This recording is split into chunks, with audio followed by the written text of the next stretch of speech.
বিগত 53 বছর আমরা এই ছায়ায় আচ্ছন্ন ছিলাম, ভারতীয় গণমাধ্যমের ছায়া। আপনারা জানেন, যখন 1905 সালের দিকে বা আপনার 19 শতকের দিকে এই বাংলাদেশের এই ভূমিটা মূলত ছিল, তখন কালচারাল আগ্রাসন বা মিডিয়ার আগ্রাসন ছিল কলকাতার কেন্দ্রিক। কলকাতার মিডিয়াগুলো আমাদের এই অঞ্চলটাকে সবসময় ভুলভাবে উপস্থাপন করতেন, আমাদের এই অঞ্চল নিয়ে নেগেটিভ রিপোর্টিং করতেন। যতভাবে ছোট করা যায় তারা তাদের গণমাধ্যম দিয়ে, কলকাতা কেন্দ্রিক গণমাধ্যম দিয়ে আমাদের এই জায়গাটাকে সবসময় নিপীড়নের একটা মাধ্যম করে রাখতেন। এটা ব্রিটিশ আমল থেকে, এটা আমরা বঙ্গভঙ্গ সময় দেখেছি। দেশ স্বাধীন হওয়ার পরে 1971 থেকে শুরু করে একদম 24-এর 36 জুলাই পর্যন্ত আমরা দেখলাম এখানেও আর একটা ভারতীয় প্রভাব ছিল। এই ভারতীয় প্রভাব 54 বছর বাংলাদেশের জনগণের বিরুদ্ধে, সার্বভৌমত্বের বিরুদ্ধে, বাংলাদেশের মুসলিম জনগোষ্ঠীর বিরুদ্ধে একটি ভয়াবহ তথ্য সন্ত্রাস করেছেন। এদেশের দাড়ি টুপিওয়ালা মানুষদের দেখলেই এদেরকে জঙ্গি ট্যাগ দেওয়ার একটা প্রবণতা ছিল ওই ভারতের মদতপুষ্ট গণমাধ্যমে, এবং এদেশের শান্তিপ্রিয় এবং দেশপ্রেমিক মানুষদেরকে সবসময় দেশ বিরোধী আখ্যা দেওয়ার একটা চেষ্টা ছিল। আমরা সেই জিনিসগুলো আমাদের বিগত গবেষণাগুলোতে আমরা ফুটিয়ে তুলেছি, কিভাবে ভারতীয় গণমাধ্যমের ছায়া আমাদের এখানে এখনো বিদ্যমান। আপনারা দেখেছেন জুলাই পরবর্তীতে যে বাংলাদেশে আমরা যে গণমাধ্যম স্বাধীন হবে এই একটা প্রত্যাশা নিয়ে রেখেছিলাম, আমরা এটা নিয়ে কাজ করেছি। আমরা দেখানোর চেষ্টা করেছি আসলে বাংলাদেশের গণমাধ্যম আসলে প্রকৃত অর্থে স্বাধীন হয় নাই। যদিও আমরা বলি আমাদের দ্বিতীয় স্বাধীনতা অর্জন হয়েছে, ভারত থেকে আমরা মুক্তি পেয়েছি, কিন্তু আমাদের গবেষণা এবং তথ্য বলে বাংলাদেশের গণমাধ্যম এখনো স্বাধীন হয় নাই, বাংলাদেশের গণমাধ্যম এখনো পরাধীন। আমরা বাংলাদেশের গণমাধ্যমকে কিভাবে স্বাধীন করব সেই বিষয়গুলো নিয়ে আমরা নিয়মিত গবেষণা করে যাচ্ছি, তথ্য উপস্থাপন করার চেষ্টা করছি, এবং আমরা আমাদের বিভিন্ন পেশাজীবী সংগঠন, বিশেষ করে সাংবাদিকদের সংগঠন, সিনিয়র সাংবাদিক সকলের সহযোগিতা এবং দৃষ্টি আকর্ষণ করছি। আজকের এই উপস্থিতি আমাদের মধ্যে উপস্থিত হয়েছেন আমাদের প্রধান অতিথি বাংলাদেশ সরকারের প্রেস সচিব শফিকুল আলম ভাই। শফিকুল আলম ভাইকে আসন গ্রহণ করার জন্য আন্তরিক অভিনন্দন জানাচ্ছি। প্রিয় উপস্থিতি, আমাদের প্রোগ্রামের বাকি অংশ শুরু করার জন্য আমি আহ্বান জানাচ্ছি ফেসিবাদ মুক্ত গণমাধ্যমের মুখপাত্র প্লাবন তারিখকে। সেটি হচ্ছে গণঅভ্যুত্থান পরবর্তী গণমাধ্যমের কালচার। এক্ষেত্রে আমরা সহযোগিতা নিয়েছি centre for advance media excellence, এটি একটি রিসার্চ অর্গানাইজেশন, এবং আমাদের ফেসিবাদ মুক্ত গণমাধ্যম চায়ের সাথে অ্যালাইন হয়ে আমরা কাজ করছি। তো সেখানে আমরা সেই প্রতিষ্ঠানের মাধ্যমে যে গবেষণা পত্রটি আমাদের হাতে এসেছে, আমরা দেখেছি যে সেখানে এক ধরনের অস্থিরতা বিরাজ করছে। বিশেষ করে ম্যানেজিং বডি থেকে শুরু করে একদম যারা বিশেষ করে আওয়ামী যারা করতেন বা একদম খুবই বিগত সরকারের সময় খুবই সুবিধা নিয়েছেন, তারা অনেকেই গ্রেফতার হয়েছেন, অনেকেই খারাপ অবস্থার মধ্যে আছেন। তো এখন এই পরিস্থিতি আসলে কেন হলো? আমরা গবেষণা পেয়েছি যে মূলত সাংবাদিকদের পেশাজীবীদের ঘাটতি এবং যে দায়িত্ব, সেই দায়িত্বটি সঠিকভাবে যথাযথভাবে পালন না করার কারণে মূলত এই ঘটনাটি ঘটেছে। এবং আলটিমেটলি আমরা এক ধরনের পরিবর্তন দেখেছি, এবং আরো কিছু পরিবর্তন হওয়া উচিত যেটা এখন পর্যন্ত হয়নি। এবং আমরা দেখেছি যে বিভিন্ন ধরনের নেগোসিয়েশনের মাধ্যমে যারা এর আগে পেশাদারিত্বের পরিচয় দিতে পারেননি তারাও কিন্তু এখনো মিডিয়া ইন্ডাস্ট্রিতে এক্সিস্ট করছেন।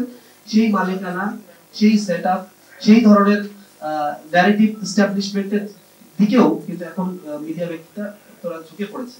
তো আমার কাছে এই প্রতিষ্ঠানটি গবেষণা করে দেখিয়েছে যে একটা দেশের সামগ্রিক যে ব্যবস্থা, সেই ব্যবস্থাপনাটা যত বেশি সুন্দর হবে সেটার একটা প্রতিচ্ছবি দেখা যাবে সেই দেশের মিডিয়ায়। এই মিডিয়াটার ব্যবস্থাপনাটা যত বেশি সুন্দর হবে সেটার দিকে তাকালে বাকি ব্যবস্থাপনাগুলো বোঝা যাবে যে আসলে এটা কেমন।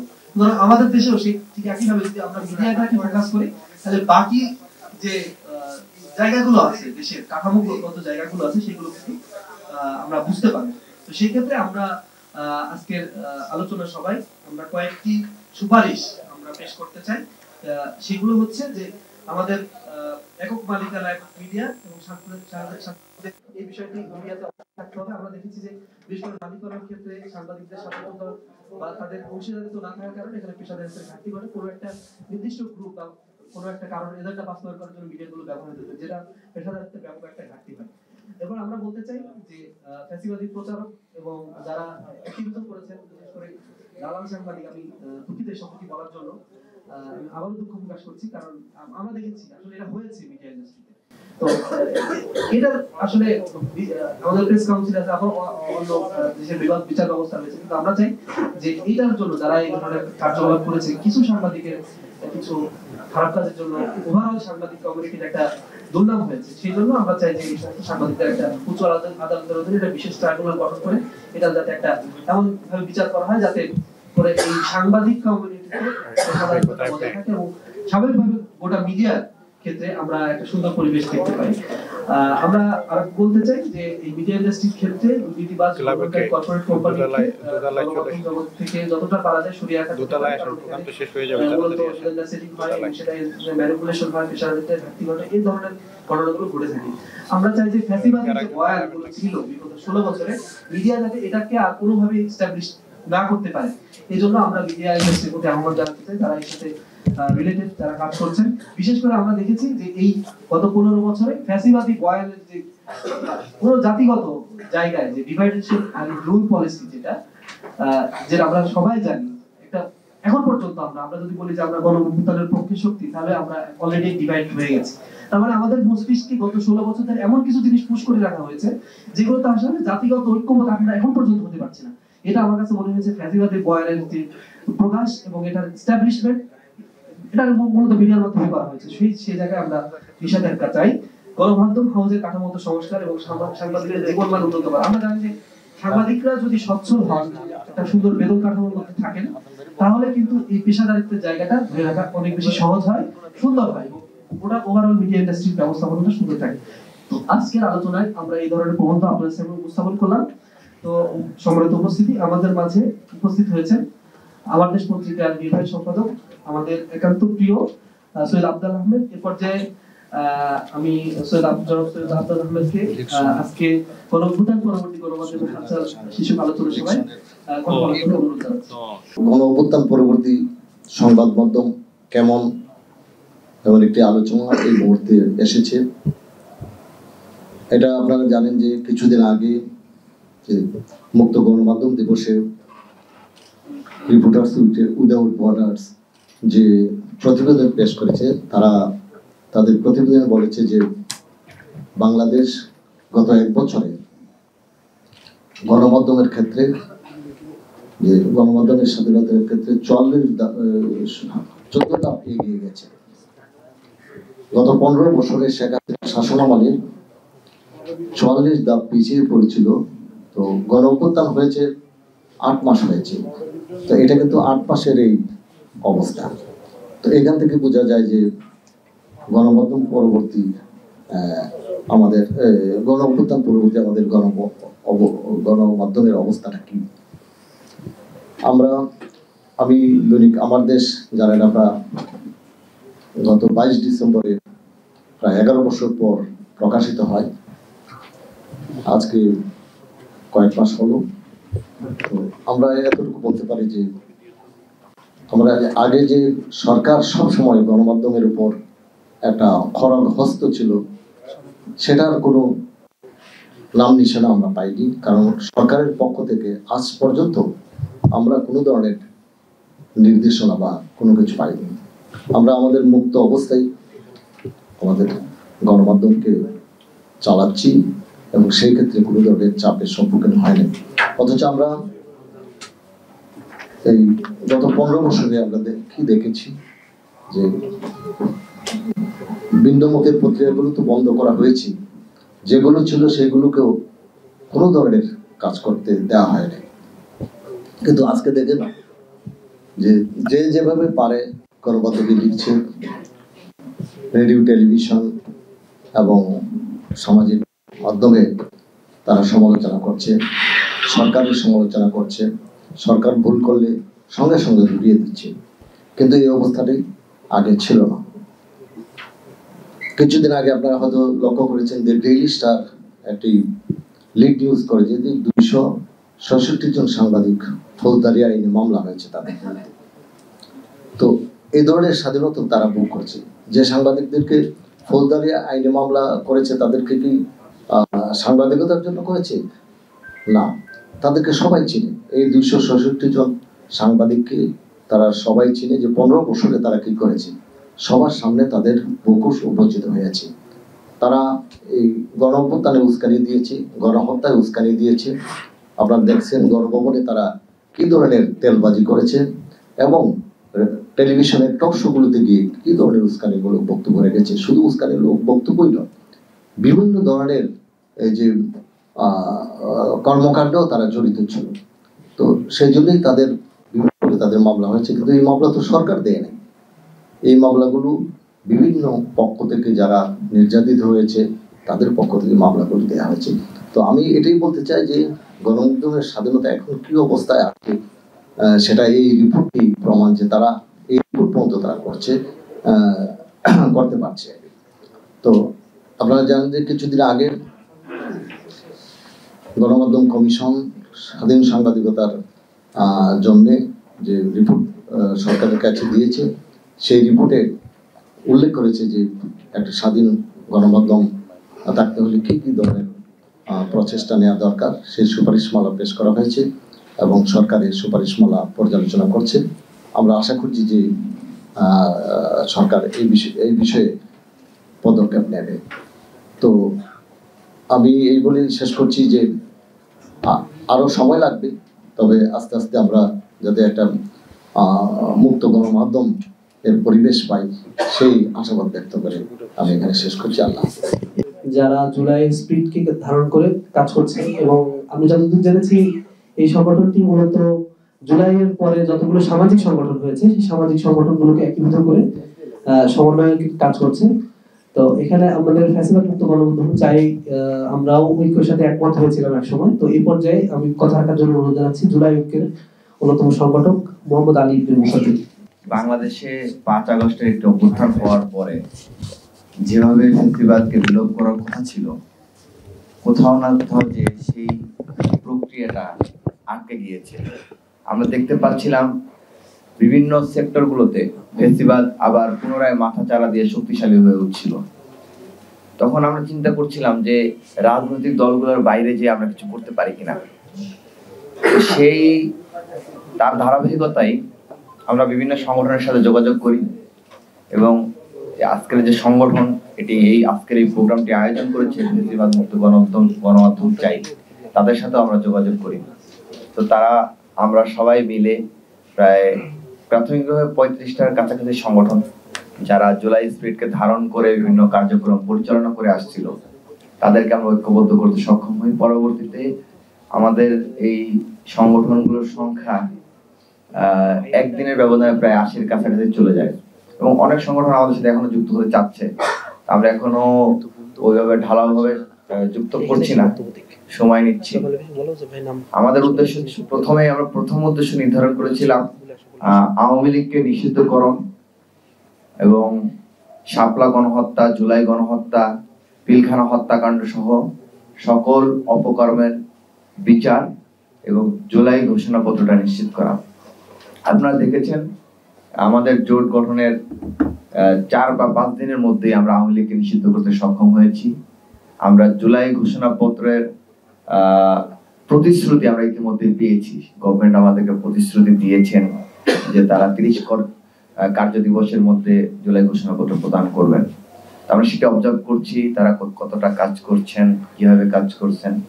এর পাশাপাশি আমাদের আরো এজেন্ডা রয়েছে যে আমরা সেক্টরগুলোতে যেভাবে ফ্যাসিবাদ সংগঠিত হচ্ছে, আপনারা দেখে থাকবেন যে ভোর 3টা-4টার সময় আওয়ামী লীগ মিছিল করে, দেখবেন যে কিছু কিছু পত্রিকার মাল্টিমিডিয়া রিপোর্টাররা সেখানে পৌঁছে যায় লাইভ করার জন্য। তারা এই খবরটা কোথায় পায়? গোয়েন্দা সংস্থা এই তথ্য পাচ্ছে না, পুলিশের কাছে তথ্য নাই, তাহলে এই সাংবাদিকরা কোথায় তথ্য পেল? তার মানে নিশ্চয়ই তাদের সাথে এই যোগ সাজেশটা আছে। তো মিডিয়াতে এবং আপনারা দেখবেন যে বিভিন্নভাবে শব্দের মারপ্যাচ খেলে জুলাই অভ্যুত্থানটাকে বিভিন্নভাবে প্রশ্নবিদ্ধ করার চেষ্টা চালানো হচ্ছে। আপনারা আজকের পত্রিকার একটা রিপোর্ট দেখেছেন যেখানে চিফ প্রসিকিউটর বলেছিলেন যে বাংলাদেশে ম্যাস কিলিং হয়েছে কিন্তু জেনোসাইড হয় নাই, কিন্তু দুইটাই কিন্তু গণহত্যা। শব্দগত কারণে বিভিন্ন সংজ্ঞায়নের পার্থক্য রয়েছে, কিন্তু আজকের পত্রিকায় সব বিভিন্ন পত্রিকা দেখলেন হেডলাইন করলো যে বাংলাদেশে কোনো গণহত্যাই সংঘটিত হয় নাই। তো এই ধরনের বিষয়গুলো কিন্তু মিডিয়াতে ঘটছে এবং তারা জুলাই অভ্যুত্থানকে বিতর্কিত করার জন্য বিভিন্নভাবে চেষ্টা চালাচ্ছে। তা আমরা সাংবাদিকদের সমন্বয়ে যে সংগঠন হয়েছে ফ্যাসিবাদ মুক্ত গণমাধ্যম চাই, এরকম আরো বেশ কয়েকটি সংগঠন আমাদের জোটে রয়েছে। আমরা সম্মিলিতভাবে বাংলাদেশকে ফ্যাসিবাদ মুক্ত করার জন্য কাজ করে যাব। আমরা মনে করি মিডিয়া যদি ফ্যাসিবাদ মুক্ত হতে পারে, মিডিয়া যদি স্বচ্ছ হয়, মিডিয়া যদি আদতেই সমাজের আয়না হিসেবে প্রতিষ্ঠিত হয়, রাষ্ট্রের চতুর্থ স্তম্ভ হিসেবে কাজ করে, তাহলে বাংলাদেশে আর কোনো ফ্যাসিবাদ দূরের কথা, আর কেউ কোনো অপকর্মের জন্য কোনো চিন্তা, তারা অপকর্ম করার কল্পনা তো তারা আনতে পারবে না। আমরা এই আশাবাদ ব্যক্ত করি। সবাইকে ধন্যবাদ। জুলাই পরে যারা জুলাই রেভলিউশনে যারা কাজ করতে চায়, স্পিডকে ধারণ করতে চায়, তাদের যে একটা সংগঠন হয়েছে, সেই সংগঠনটিতে অনেক সাংবাদিক যুক্ত হয়েছেন যারা জুলাইকে ভূমিকা রাখছেন। তো এই পর্যায়ে তার সম্মানিত স্পোক্স পার্সন ইসরাফিল ফারাজি ভাইকে কথা বলার জন্য অনুরোধ জানাচ্ছি।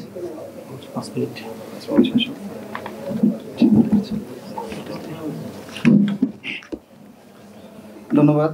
ফ্যাসিবাদ মুক্ত গণমাধ্যম চাই। তো আজকে যে বিষয়গুলো নিয়ে আলোচনা করার কথা সেটা হচ্ছে 5 আগস্টের পরে গণমাধ্যম যে হালচাল। আমরা আসলে 5 আগস্টের পরে বেশ কিছু বিষয় আমরা দেখেছি। আমরা জাস্ট একটু সংক্ষেপেই বলি। প্রথম যে বিষয়টা ছিল সময় টিভির একটা ইস্যু, আপনারা সবাই দেখেছেন যে হাসান আব্দুল্লাহ যখন একটা ইস্যুতে সময় টিভিতে গেলেন এবং কিছু ভুল সংশোধনীর জন্য তাদেরকে পরামর্শ দিয়ে আসলেন, দৃষ্টিভঙ্গি দিয়ে আসলেন, সেই বিষয়টা গণমাধ্যম কতটা নেগেটিভভাবে প্রকাশ করেছে। যেখানে বিষয়টা ছিল সময় টিভি যেখানে 5 আগস্টের আগে স্পষ্টভাবে বলছে যে গুলি করার জন্য পুলিশকে, সেই ফুটেজগুলো যখন আসে তখন যখন কোনো বিপ্লবী কোনো অভ্যুত্থানের নেতৃত্ব কোনো নেতা যদি বলে যে আপনাদের এই কাজগুলো হচ্ছে, এখনো তারা সম্পদে আছে, তো তার জন্য জবাবদিহিতা করার জন্য গণমাধ্যম তার পিছনে লেগে গেল। তো তারপরে আরেকটি বিষয় আমাদের জনকণ্ঠ পত্রিকা নিয়ে একটু বলবো সংক্ষেপে। সেটা হচ্ছে সম্প্রতি জনকণ্ঠ পত্রিকাতে 5 জনের চাকরিচ্যুতের ঘটনা ঘটেছে, এটা আপনারা সকলেই দেখেছেন। তো সেখানে বিষয়টা ভিন্নভাবে উপস্থাপন করা হয়েছে কিছু গণমাধ্যমে। এখানে শিশির ভাইও আছেন জনকণ্ঠে, সে একজন দায়িত্বে আছেন। তো সেখানে সেদিন শিশির ভাই সহ প্রায় 10 থেকে 15 জন সাংবাদিককে ব্লক করা হয়, তাদেরকে বের হতে দিবে না। কারণ কি ছিল যে আওয়ামী লীগের যারা জড়িত, সরাসরি প্রকাশ্যে রাজনীতি করেছে এবং আমরা কিছু ফুটেজ এবং ছবি পেয়েছি যারা মূলত হকিস্টিক এবং দেশীয় অস্ত্র নিয়ে মিছিল করতেছিল দনিয়া এলাকায় যাত্রাবাড়ির। সেগুলো যখন তাদেরকে বলা হলো যে আপনারা এই কাজগুলো করেছেন, আপনারা অফিস থেকে আপনারা রিজাইন দেন অথবা অফিস ব্যবস্থা নেবে। তো বিষয় হচ্ছে অফিস তাদের সেফটির জন্যই তাদেরকে যে কাঠামো রয়েছে চাকরিচ্যুত করার বা যে বিষয়গুলা সেটা মেনটেন করে তাদেরকে যখন লেটার দেওয়া হলো, তারা লেটারটা ছুঁড়ে ফেলে দিল এবং সাংবাদিকদের ব্লক করলো, এখান থেকে কাউকে বের হতে দিবে না। পরবর্তীতে যখন স্থানীয় প্রশাসন এবং ছাত্র জনতা গিয়ে তাদেরকে উদ্ধার করলো, তখন গণমাধ্যম বললো যে সাংবাদিকদের উপর হাত তোলা হয়েছে, তাদেরকে বিভিন্নভাবে হেনস্থা করা হয়েছে। তো এই কিছু বিষয়, আরেকটি বিষয় আমরা যদি একটু বলি সেটা হচ্ছে ইন্ডিপেন্ডেন্ট টেলিভিশন নিয়ে। ইন্ডিপেন্ডেন্ট টেলিভিশনে 5 আগস্টের আগে একটি ডকুমেন্টারি হয়েছিল, যেখানে সেটা আবার ইংলিশে অনুবাদ করে তারা। এটা তারা বাংলা গণমাধ্যম হলেও তারা ইংরেজিতে তৈরি করে। সেখানে তারা বলতেছিল যে ছাত্র জনতার এই আন্দোলনকে ব্যবহার করে জামাত শিবির তারা হচ্ছে গিয়ে এই কাজ সন্ত্রাসী কর্মকাণ্ডগুলো চালাচ্ছে। তো সেটা অনুবাদ করেন হচ্ছে ইন্ডিপেন্ডেন্ট টিভির যে সিইও আছে তার ওয়াইফ, এবং সেই ফুটেজটা তারা 5 তারিখের পরে সরিয়ে নেয়। তো গতকাল যে বিষয়টি হয়েছে আমরা আপনারা সকলেই জানেন যে ইনকিলাব মঞ্চের হাদি ভাইকে নিয়ে বা ইনকিলাব মঞ্চকে নিয়ে এবং একটি ছাত্র সংগঠন ইসলামী ছাত্র শিবির তাদেরকে জড়িয়ে একটি সংবাদ প্রকাশ হয় যে বগুড়াতে উদীচীর একটি অনুষ্ঠানে জাতীয় সঙ্গীত পরিবেশন হচ্ছিল, সেখানে তারা হামলা চালিয়েছে। তো বিষয়টা আসলে কি ছিল? বিষয়টা আমাদের উপদেষ্টা পরিষদ যে সিদ্ধান্ত নিয়েছে আওয়ামী লীগ ব্যান করার বিষয়ে, তাদের যে সহযোগী প্রতিষ্ঠান আছে এবং যারা আওয়ামী লীগের সাপোর্ট করে বা এখনো তারা তাদের যে বয়ানগুলো জারি রেখেছে সেগুলো যেন ব্লক করা হয়, তারাও যেন সেই অপরাধী হয়। আপনারা সকলে জানেন যে উদীচী কি এবং তারা কি করে। আওয়ামী লীগের যে কালচারাল উইংটা ছিল, উদীচী সবচেয়ে বেশি বড় ভূমিকা তারা পালন করেছে। আজকে উদীচী বিভিন্ন জায়গায় জাতীয় সঙ্গীত পরিবেশন করবে, তারা করুক, সেটা জাতীয় সঙ্গীত কোনো ইস্যু না। ইস্যুটা হচ্ছে এখানে উদীচী ছিল যেন হচ্ছে আওয়ামী লীগের যে কালচারাল উইং যারা ফেসিবাদকে প্রতিষ্ঠিত করেছে তাদেরকে যেন মাঠে দাঁড়াতে না দেওয়া হয়, এর জন্য একটা ব্যবস্থা নেওয়ার জন্য। কিন্তু গণমাধ্যম উপস্থাপনা করছে জাতীয় সঙ্গীত গাওয়ার কারণে তাদের উপরে বাধা দেওয়া হয়েছে। বাধাটা আসলে জাতীয় সঙ্গীত ইস্যু ছিল না, ইস্যু ছিল উদীচী যে প্ল্যাটফর্ম তৈরি করেছে, ওখানে যে আওয়ামী লীগের বা অন্যান্য সহযোগী সংগঠনের লোকজন ছিল সেটা বন্ধ করা।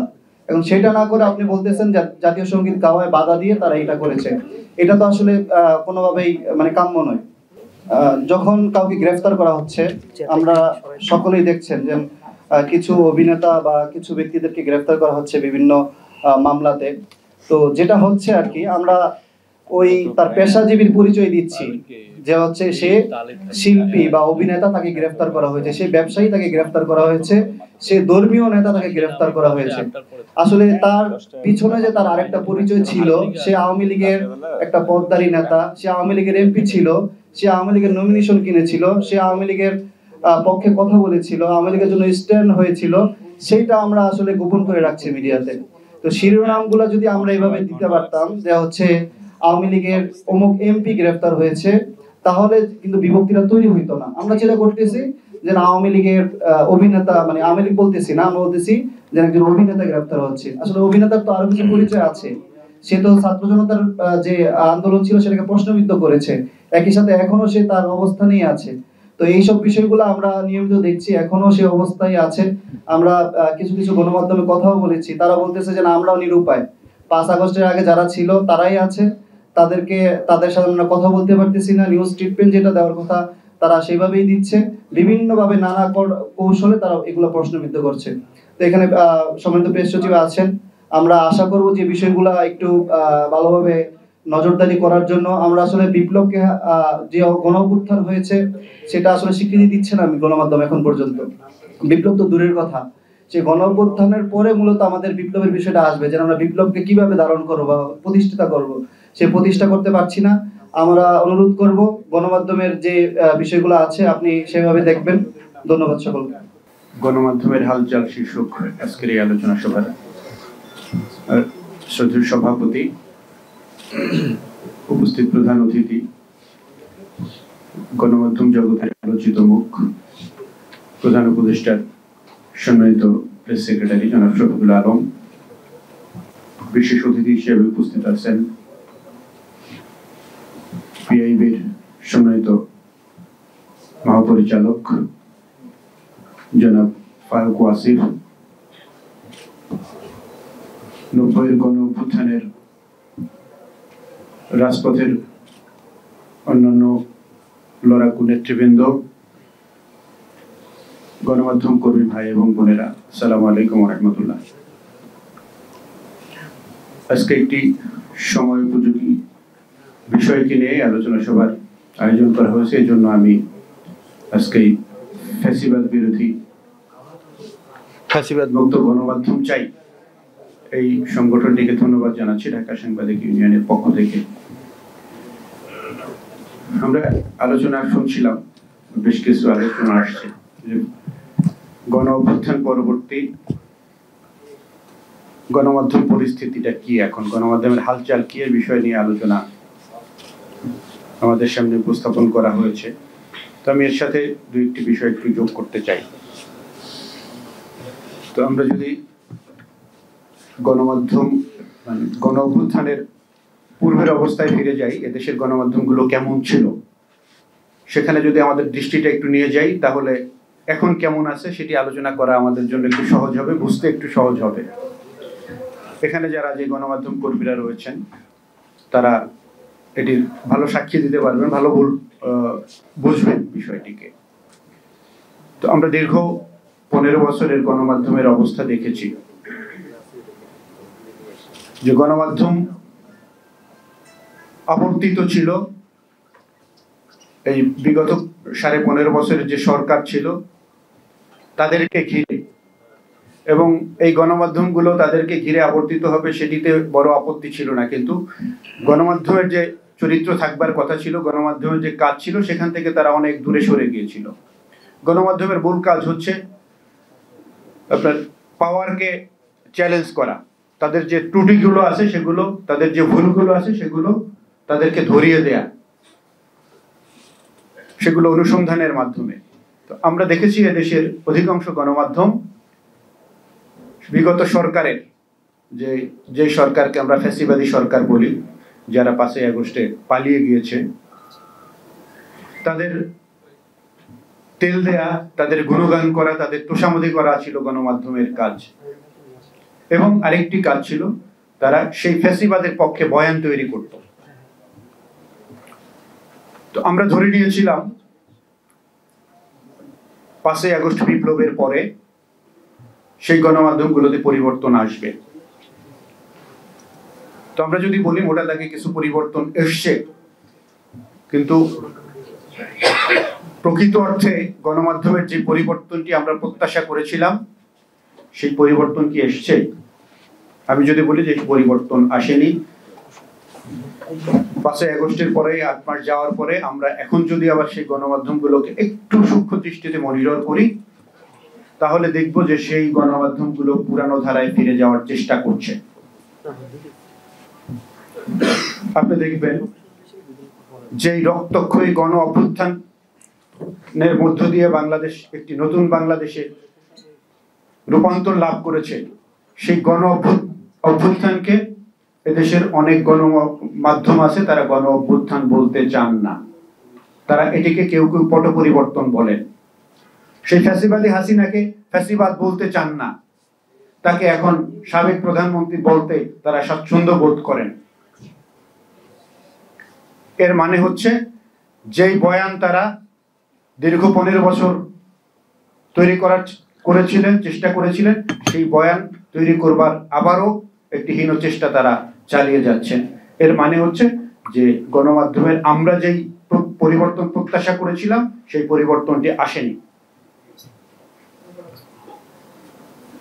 তো এই পরিবর্তন না আসার কারণেই আজকে আমাদেরকে এখন কথা বলতে হচ্ছে। আজকে আমরা যদি দেখি যে এই গণমাধ্যম সংস্কারের জন্য, পরিবর্তনের জন্য এই বর্তমান সরকার, অন্তর্বর্তীকালীন সরকারের যে কাজ ছিল সেই কাজটি কি তারা করেছেন কিনা, সেই জায়গায় আমাদের প্রশ্ন।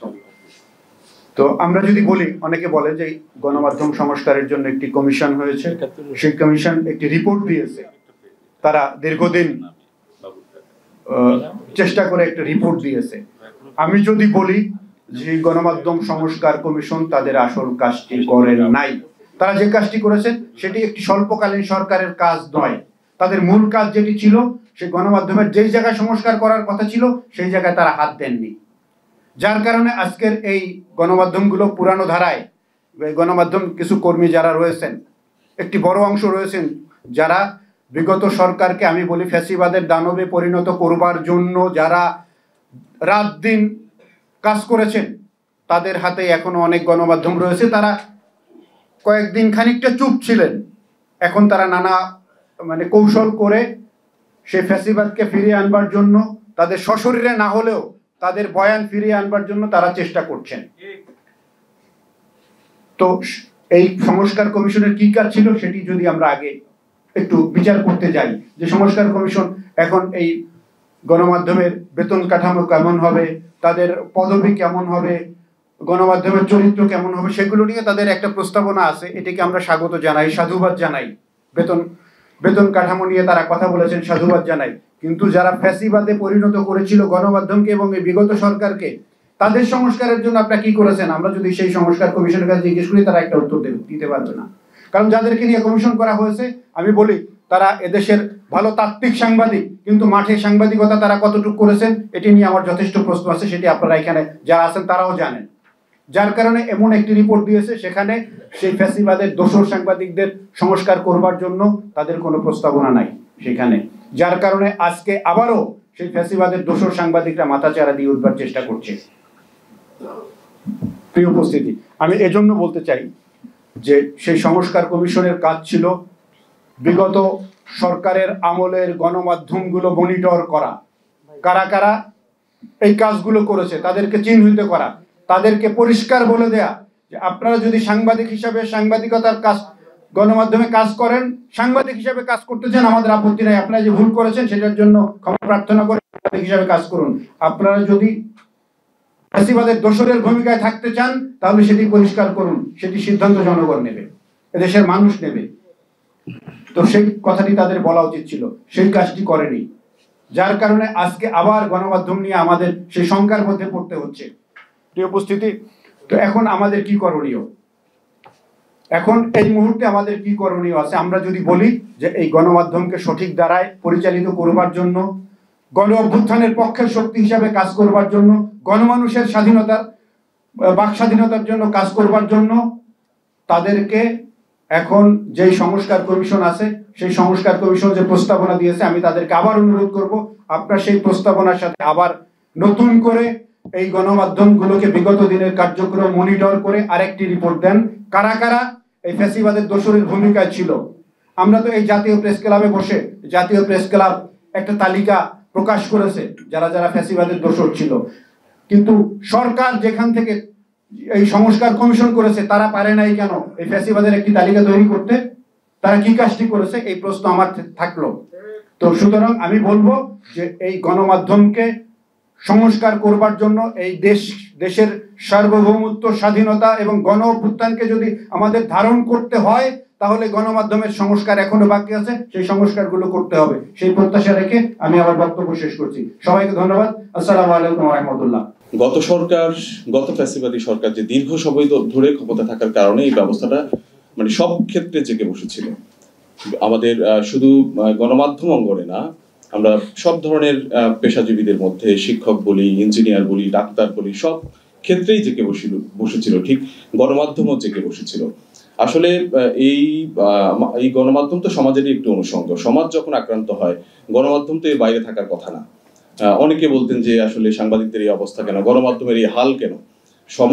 সামগ্রিকভাবে সমাজ যখন আক্রান্ত হয়েছে, গণমাধ্যম আক্রান্ত হয়েছে। যদিও বলা হয়ে থাকে যে এই গণমাধ্যম হচ্ছে সমাজের দর্পণ, সাংবাদিকরা হচ্ছে সমাজের বিবেক।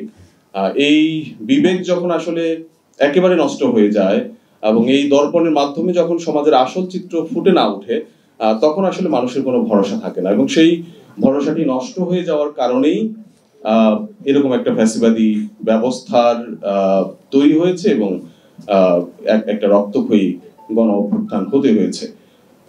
সেক্ষেত্রে এই ফ্যাসিবাদী ব্যবস্থা গড়ে ওঠার পেছনে আমাদের ক্ষেত্রে, আমি সাংবাদিক হিসেবে যদি পর্যালোচনা করি, আমাদের ক্ষেত্রে যে বিষয়টি হয়ে দাঁড়িয়েছে যে আমাদের মধ্যে দল দাসের যে বিষয়টি, দলের প্রতি আনুগত্যের যে বিষয়টি, এবং দলের প্রতি আনুগত্য বলতে আসলে দীর্ঘদিন ধরে একটা দল যখন ক্ষমতায় ছিল, আমাদের অনেকের ধারণা ছিল যে এটা হয়তো এই ক্ষমতা হয়তো চিরস্থায়ী হবে।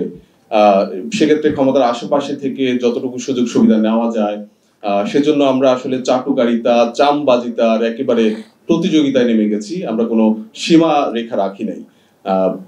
কারণ হচ্ছে আসলে ক্ষমতার আশেপাশে থাকলে, একটা অল্প সময় যদি ক্ষমতার আশেপাশে থাকা যায়, নিজেদের আসলে চাকরি বাকরি, অর্থনীতির বিষয় হয়তো চিন্তা করতে হয় না, একটা চিরস্থায়ী বন্দোবস্ত হয়ে যায়।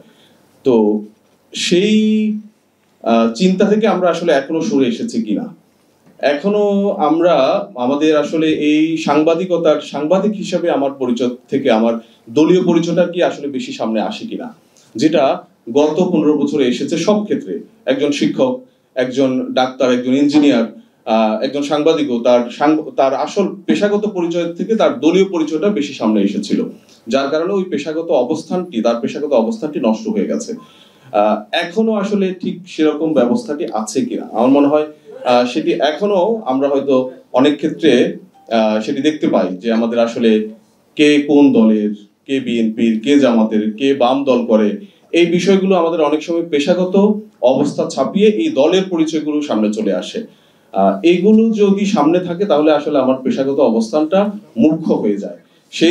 সেই জায়গা থেকে বলবো, একজন সাংবাদিক হিসাবে, সাংবাদিকতা যেহেতু আমার পেশা, আমি যদি মনে করি এই পেশাগত কাজ করেই আমার আগামী দিন চলতে হবে, আমার মধ্যে কোনো দলের সমর্থন থাকতে পারে, আমি দলের হয়ে কাজও করতে পারি, কিন্তু দলের পরিচয় থেকে আমার সাংবাদিকতার পরিচয় যেন সামনে থাকে, এবং সেটি সামনে রাখার জন্য আসলে আমাদের সাংবাদিক যে অধিকার সম্পর্কিত যে আইনি কাঠামোগুলো আছে সেগুলো আসলে শক্তিশালী হওয়া দরকার। সাংবাদিকদের সুরক্ষা আইনের কথা বলা হচ্ছে, সম্প্রচার নীতিমালার কথা বলা হচ্ছে, আমাদের অর্থনৈতিক নিরাপত্তার কথা বারবার বলা হয়। আমরা অর্থনৈতিকভাবে এক ধরনের সংকটে ভুগি, আমরা চাকরির নিরাপত্তাহীনতায় ভুগি। এইগুলো যদি আসলে রাষ্ট্রের যথাযথ রাষ্ট্র ব্যবস্থা না করতে পারে, এসব দিকগুলোতে আমাদের পেশাগত অবস্থাটা বিকাশের জন্য যে রাষ্ট্র যথাযথ ব্যবস্থা না করতে পারে, তখন আসলে এই বিভিন্ন ধরনের ভাইরাসে আমরা আক্রান্ত হই এবং আমরা আমাদের ভূমিকাটি সঠিকভাবে পালন করতে পারি না। সেজন্য শফিক ভাই আছেন, শফিক ভাইয়ের প্রতি অনুরোধ থাকবে সাংবাদিকদের যে সুরক্ষা আইন, সম্প্রচার নীতিমালা, এগুলো যেন যৌক্তিকভাবে এইসব আইন নীতিমালাগুলো যেন বাস্তবায়ন হয় এই সরকারের আমলেই, সে ব্যাপারে দৃষ্টি রাখবেন। একই সাথে বলবো যে গত 15 বছরে আসলে কেন আমরা সঠিকভাবে কাজ করতে পারি নাই, আমাদের প্রতিবন্ধকতাগুলো কি ছিল, যেটি শফিক ভাই গত কয়েকদিন আগেও একটি বক্তৃতা বলেছেন যে প্রয়োজনে জাতিসংঘকে বলা হবে যে আমাদের গণমাধ্যমের যে ভূমিকাটি ছিল এই ভূমিকাটি বিশ্লেষণ করে রিপোর্ট দেওয়ার জন্য, যে আমরা আসলে আমাদের আসলে কোন কোন সমস্যা ছিল, কি প্রতিবন্ধকতা ছিল, সেগুলো দূর করার জন্য আমাদের কি করা উচিত। এটা আমার মনে হয় একটা শ্বেতপত্রের কথা অনেকদিন ধরে বলা হচ্ছিল, এই শ্বেতপত্রটি প্রণয়ন করা দরকার, সেটা রাষ্ট্রীয়ভাবে হোক, সেটা বেসরকারি কোনো সংস্থাকে দিয়ে হোক। তাহলে আমরা আমাদের দুর্বলতাগুলো দেখতে পারবো এবং এই দুর্বলতাগুলো কাটিয়ে আমরা আমাদের পেশাগত অবস্থানটিতে যথাযথভাবে থাকতে পারবো। আপনাদের সবাইকে ধন্যবাদ। আল্লাহ হাফেজ। নিশ্চয়ই জুলাইয়ের সময়ের যে আতঙ্ক, কান্না, হাহাকার, প্রতিবাদ, সেটা এখনকার সময়ের চেয়ে অনেক বেশি তীব্র। কিন্তু তারপরে আপনি যখন শত্রু আপনার সামনে স্পষ্ট পরিষ্কার, তখন আপনার মন, মগজ, শরীর কিন্তু একইভাবে সজাগ থাকে, আপনি তার বিরুদ্ধে লড়াই করতে পারেন, মানুষজন সেটার বিরুদ্ধে ঐক্যবদ্ধ হতে পারে। মুশকিল হচ্ছে জুলাই আগস্টে আমরা আমাদের শত্রু চিনতাম, বন্ধুও চিনতাম। আজকে বাংলাদেশে অনেক কিছু ধোঁয়াশা হয়ে যাচ্ছে, কে শত্রু কে বন্ধু বোঝা যাচ্ছে না, এবং এই অস্পষ্টতা সবচেয়ে বেশি অস্পষ্টতা তৈরি করে রাখছে এবং অস্পষ্টতার আবরণে কাজ করে যাচ্ছে ফ্যাসিবাদের পক্ষের মিডিয়া। আজকে যদি মিডিয়া, মানুষ তো ভুল করতেই পারে, আমরা তাদের ক্ষমা করি, কিন্তু আজকে দেখেন আনরিপেন্টেন্টলি যে ফ্যাসিস্ট গণহত্যাকারী, যে ম্যাস মার্ডারার, তাদের দল এবং তাদের পক্ষে থাকা সাংবাদিকেরা, তাদের কোনো বিকার নাই, তারা অনুতপ্ত না। এটার কারণটা দুটো হতে পারে। একটা হচ্ছে যে তারা এই পরিমাণ ক্রাইম করেছে যে তারা আর ক্ষমার যোগ্য না, ফলে ক্ষমা চেয়ে লাভ নেই, এটা তারা বুঝে ফেলেছে। আরেকটা হচ্ছে মানে তারা একটা পশুর স্তরে, দানবের স্তরে তাদের মনোবৃত্তি চলে গেছে। আরেকটা হচ্ছে যে তারা একটা ব্রেইন ডেড মানুষে পরিণত হয়েছে, তাদের মস্তিষ্কে এগুলোর কোনো আবেদন আর জাগে না। মানুষের মৃত্যু, দেশের ভবিষ্যৎ, এগুলো তাদের ভেতরে আসলে যে কিছু কোনো কাজ করে তা আমরা দেখি না। আমরা ঝানু ঘাঘু মানে পাকা হাড্ডির সাংবাদিকদের চিনি, যারা গত 30, 40, 50 বছর ধরে এই দেশটাকে নানানভাবে ক্ষতিগ্রস্ত করে গেছে, কিন্তু তারা সবসময় নিরাপত্তার সুরক্ষা বলয় ছিল। এই বলয় কোথা থেকে আসে? এটা তো আকাশ থেকে আসে না, কিন্তু এটা দেশের জনগণের ভেতর থেকেও আসে না।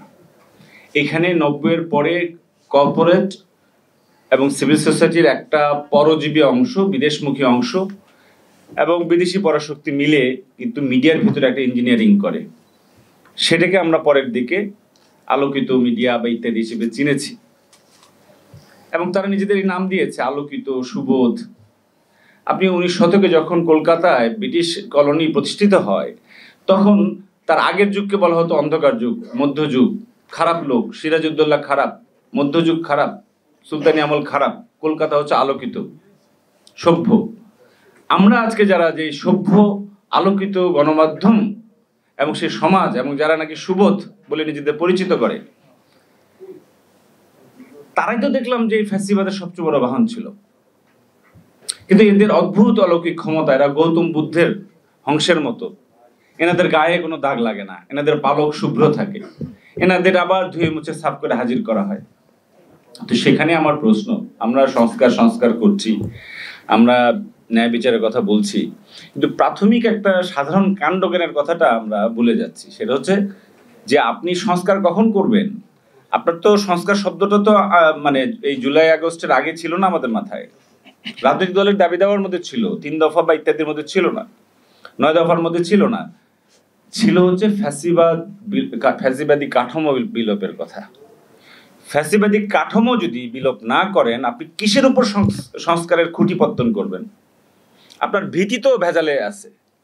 এখনো সেই মাফিয়া শক্তি, লুটেরা নেটওয়ার্ক, তাদের টাকা, তাদের অস্ত্র, তাদের দল, তাদের মিডিয়া, তাদের আন্তর্জাতিক সম্পর্ক সবই তো অটুট আছে। তাহলে আমরা সংস্কার করবোটা কিসের উপর?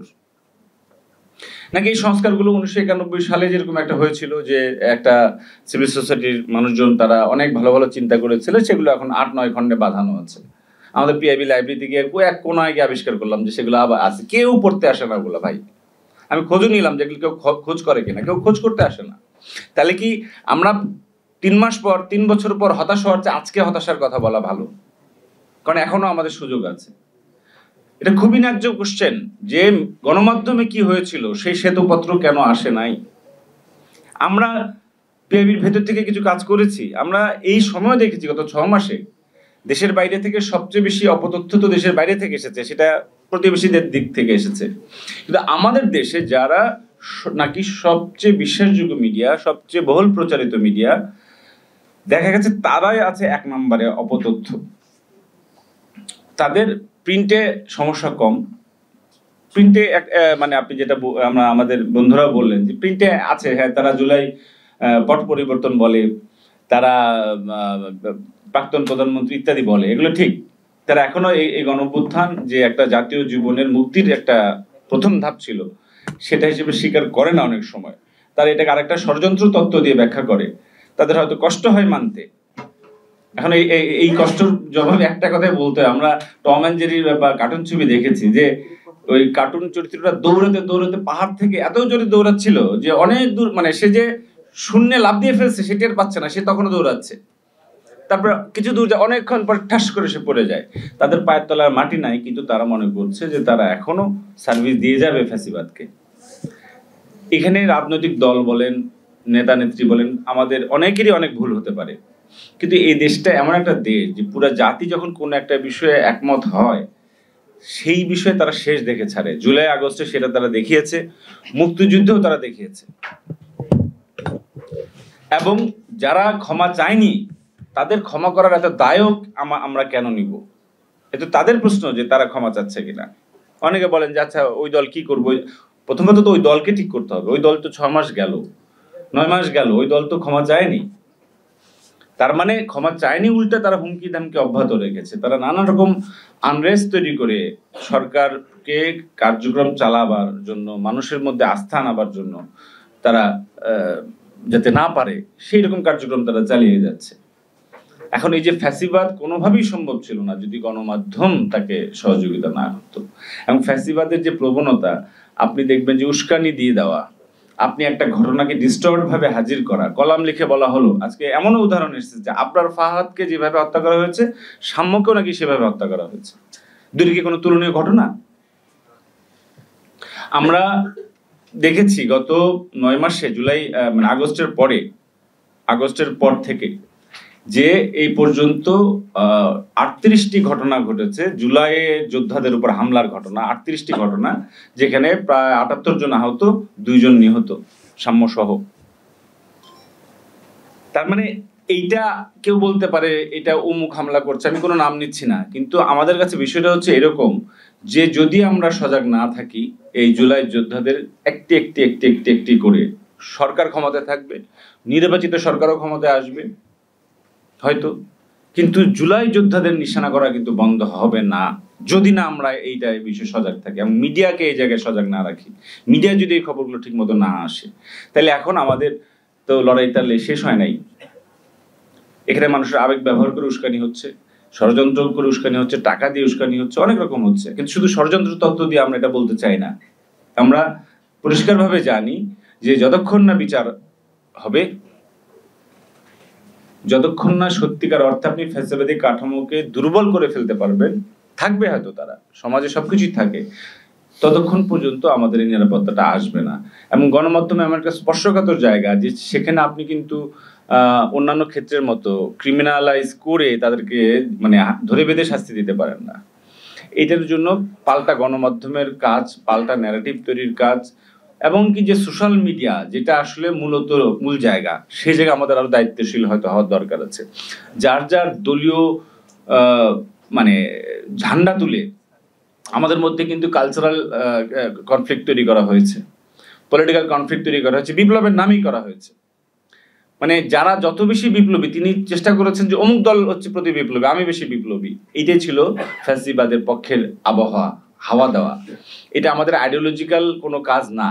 এই অন্তর্বর্তী সরকার কোনো বিপ্লবী সরকার না। অন্তর্বর্তী সরকার কোনো হচ্ছে বলশেবিক বিপ্লব, মাওবাদী বিপ্লব বা ইরান বিপ্লবের মতো করে কাজ করবে না।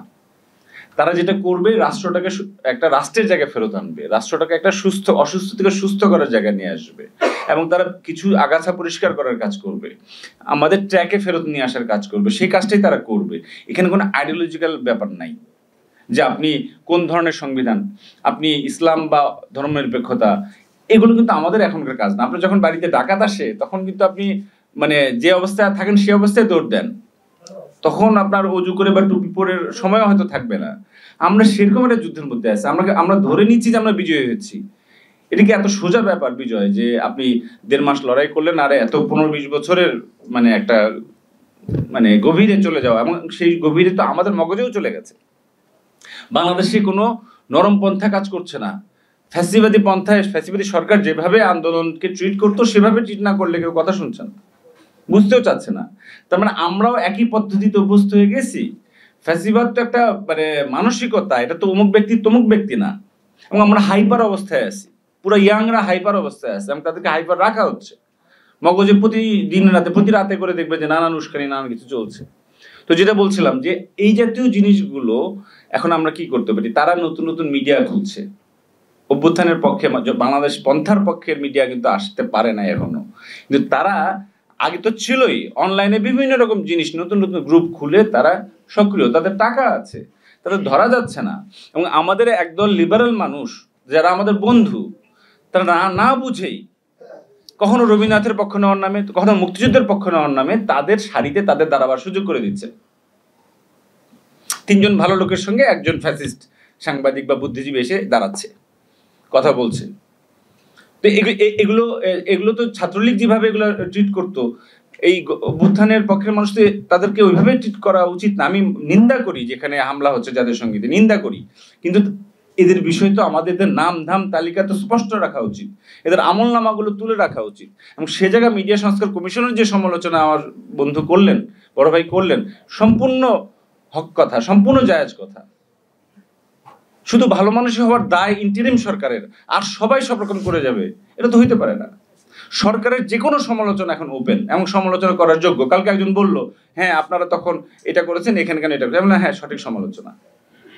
এই সমালোচনার জন্য যদি আমার চাকরি যায়, আমি হয়তো আগের মতো, যেহেতু একটা দায়িত্বে আছি, সমালোচনা করতে পারবো না, কিন্তু যে করবে তাকে আমি সাপোর্ট দেব।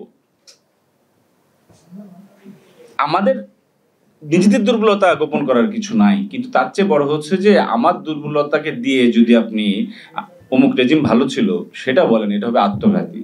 বাংলাদেশি, বাঙালি এবং মুসলমান যে পরিচয় আমরা ধারণ করি, আমাদের মধ্যে এই আত্মঘাতী প্রবণতাটা বেশি। আমরা উপরের লোককে হিংসা করি না, হিংসা করি পাশের লোকটাকে। এবং এইটা এখন একটা লক্ষণ দেখা যাচ্ছে যে ফ্যাসিবাদ বিতাড়িত হয়েছে, কিন্তু ওল্ড রেজিম কিন্তু সবচেয়ে পুরোনো রাজনৈতিক দলগুলোর মধ্যেই রয়ে গেছে আচার অভ্যাস। একটা দল গেছে, কিন্তু বাকি আরো 2-3-4টা দল তো আসছে। তারা কি আসলে সংস্কার চায়? তাদের নেতৃত্বের মধ্যে গত 20 বছর 15 বছরে কোনো পরিবর্তন এসেছে? তাদের চিন্তা ভাবনা দৃষ্টিভঙ্গির মধ্যে আসলেই কোনো নবায়ন হচ্ছে, বা তারা একটা ঝাঁকুনি খেয়েছেন যে এত ছেলে মেয়ে জীবন দিল, এটা তাদের ব্যর্থতার কারণে দিল। অভিভাবকেরা সন্তানকে নিরাপদ রাখতে চেয়েছেন, দলের নেতারা নিজেদের নিরাপদ রাখতে চেয়েছেন, ফলে তাদেরই সন্তানদের জীবন দিতে হয়েছে। তো তারা তারপরও পরিবর্তনের প্রয়োজন বোধ করেননি, এখনো করছেন না। আমি কটু কথা বলছি যে পুরোনাপন্থী দলগুলো সবাই ফ্যাসিবাদ না, পুরোনাপন্থী দলগুলো ফ্যাসিবাদ বিরোধী, কিন্তু তারা পুরোনাপন্থী। বাস্তবতাটা তারা আমলে নিচ্ছেন না, ফলে তাদের যে লতায় পাতায় সম্পর্কগুলো সেই সম্পর্কের ভেতর দিয়ে ফ্যাসিবাদ ডালপালা দিয়ে আবার কিন্তু ফিরে আসতেছে। ফলে যদি মনে করি বিজয় হয়েছে, হয় নাই, যদি মনে করি আমাদের আবার দাঁড়াবার সজাগ থাকবার প্রয়োজন আছে, আমাদের আরো কয়েক বছর এটা দরকার আছে, এমনকি নির্বাচিত সরকার আসবার পরও দরকার আছে। এই অঞ্চলে ভূরাজনৈতিক যে বাস্তবতা, সে বাস্তবতা বাংলাদেশ একটা হচ্ছে বর্ষার ফলক, এই ফলকটা ভেঙে গেলে এই অঞ্চল আর কিছু থাকবে না। বাংলাদেশের মানুষের লড়াইটা বৈশ্বিক গণতন্ত্রের লড়াই। গণতন্ত্র যদি এখানে না যেতে আর কোনো দেশে, ওই পুতিনপন্থী মোদিপন্থীরাই কিন্তু সব থার্ড ওয়ার্ল্ড বা উন্নয়নশীল দেশগুলোতে এটাই মডেল হয়ে যাবে, মানবাধিকারের প্রশ্নটা অবান্তর হয়ে যাবে। একইভাবে বাংলাদেশ যদি তার স্বাধীনতার সার্বভৌমত্ব রক্ষা করতে না পারে, আরো এই অঞ্চলের অবস্থাটা ভয়ানক হবে। বাংলাদেশ টিকে থাকলে দক্ষিণ এশিয়ার শান্তি থাকবে, বাংলাদেশের গণতন্ত্র বাঁচলে পৃথিবীর গণতন্ত্রের সামনে আশা থাকবে। আর বাংলাদেশের তরুণরা যদি পরাজিত হয়, তাহলে পুরো জাতিকেই কিন্তু দায়িত্বশীল যারা, তাদেরকে কিন্তু ওই জায়গায় ইতিহাস দেখবে যে তোমরা তোমাদের প্রজন্মকে ব্যর্থ করেছো, বিপ্লব তার সন্তানদের খেয়ে ফেলে। তো এইটা যাতে আমরা মনে রাখি। আমরা হয়তো বেয়াদবি নেবেন না, অনেক কথা বললাম, কিন্তু এটা আসলে এসওএস, মানে কোনোদিন শান্তি আমরা একটা তো পাই নাই, তাহলে আমরা কেন ধরে নিব যে যেভাবে চলছে সেভাবে চললেই আমরা শেষ মানে মঞ্জিলে মকসুদে পৌঁছাতে পারবো? আমাদের কি পরিবর্তনের দরকার নেই? ফলে আমাদের আবার ওদের ঐক্যের ডাকটা আসা দরকার। এবং সাংবাদিক সমাজের একটা ঐতিহাসিক ভূমিকা চিরকালের ছিল, আমরা যাতে আর কিছু আমাদের মিডিয়া না থাকুক, কিন্তু আমরা ওরা তো রাজপথে নানান ভঙ্গিতে নানান উসিলে হাজির হয়, আমরা দলে দলে কেন মাঝে মাঝে হাজির না হই না? মাঝে মাঝে আওয়ামী লীগ থেকে আরো ইন্টেন্সিফাই হয়ে এটা ইন্ডিয়ালিজম মতো কাজ করেছে।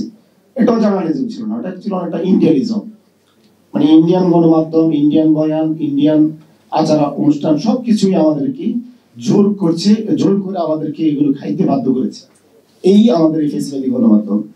তো প্রিয় উপস্থিতি, আমরা আসলে সেই জিনিসগুলো বলতে চাচ্ছিলাম যে নতুন যে আমাদের দুনিয়া কাঁপানো যে জুলাই বিপ্লবের মধ্য দিয়ে যে সরকারটা প্রতিষ্ঠা হলো, আমরা তো ওটার কাছে অনেক বেশি প্রত্যাশা। ফারুক ভাই যেটা বলেছেন যে আমাদের আসলে সবাই আমরা বিভক্ত হয়ে যাচ্ছি, বিভক্তি বা সামাজিক অস্থিরতা সেটা সব সমাজে ছিল। যে কোনো বিপ্লবের পরেই ওই সোসাইটি 10 থেকে 12 বছর আনস্টেবল ছিল, এটা সময় লাগে। আমরা আশা করি আমরা সবাই ধৈর্যচ্যুত হব না, আমরা খুব দ্রুতই হিসাব করলে আরো বেশি স্টেবল হয়ে গিয়েছি, যেটা আমরা আরো খারাপ হতে পারতো, একটা দুর্ভিক্ষ হতে পারতো বা একটা বড় ধরনের কেমন হতে পারতো, সেদিকে বাংলাদেশ যায়নি। এদিক থেকে আমরা অনেক ভালো, কিন্তু আমাদের অনেক যে প্রত্যাশা এত কিছুই পূরণ হলো না, বিশেষ করে গণমাধ্যমে। আমরা এখন যে একটি সরকার যে একটি গণমাধ্যম সংস্কার কমিশন করেছে, আমরা দেখলাম তারা মনে হচ্ছে একটা একাডেমিক কাজ করে একটা প্রবন্ধ উপস্থাপন করে তারা চলে গেলেন।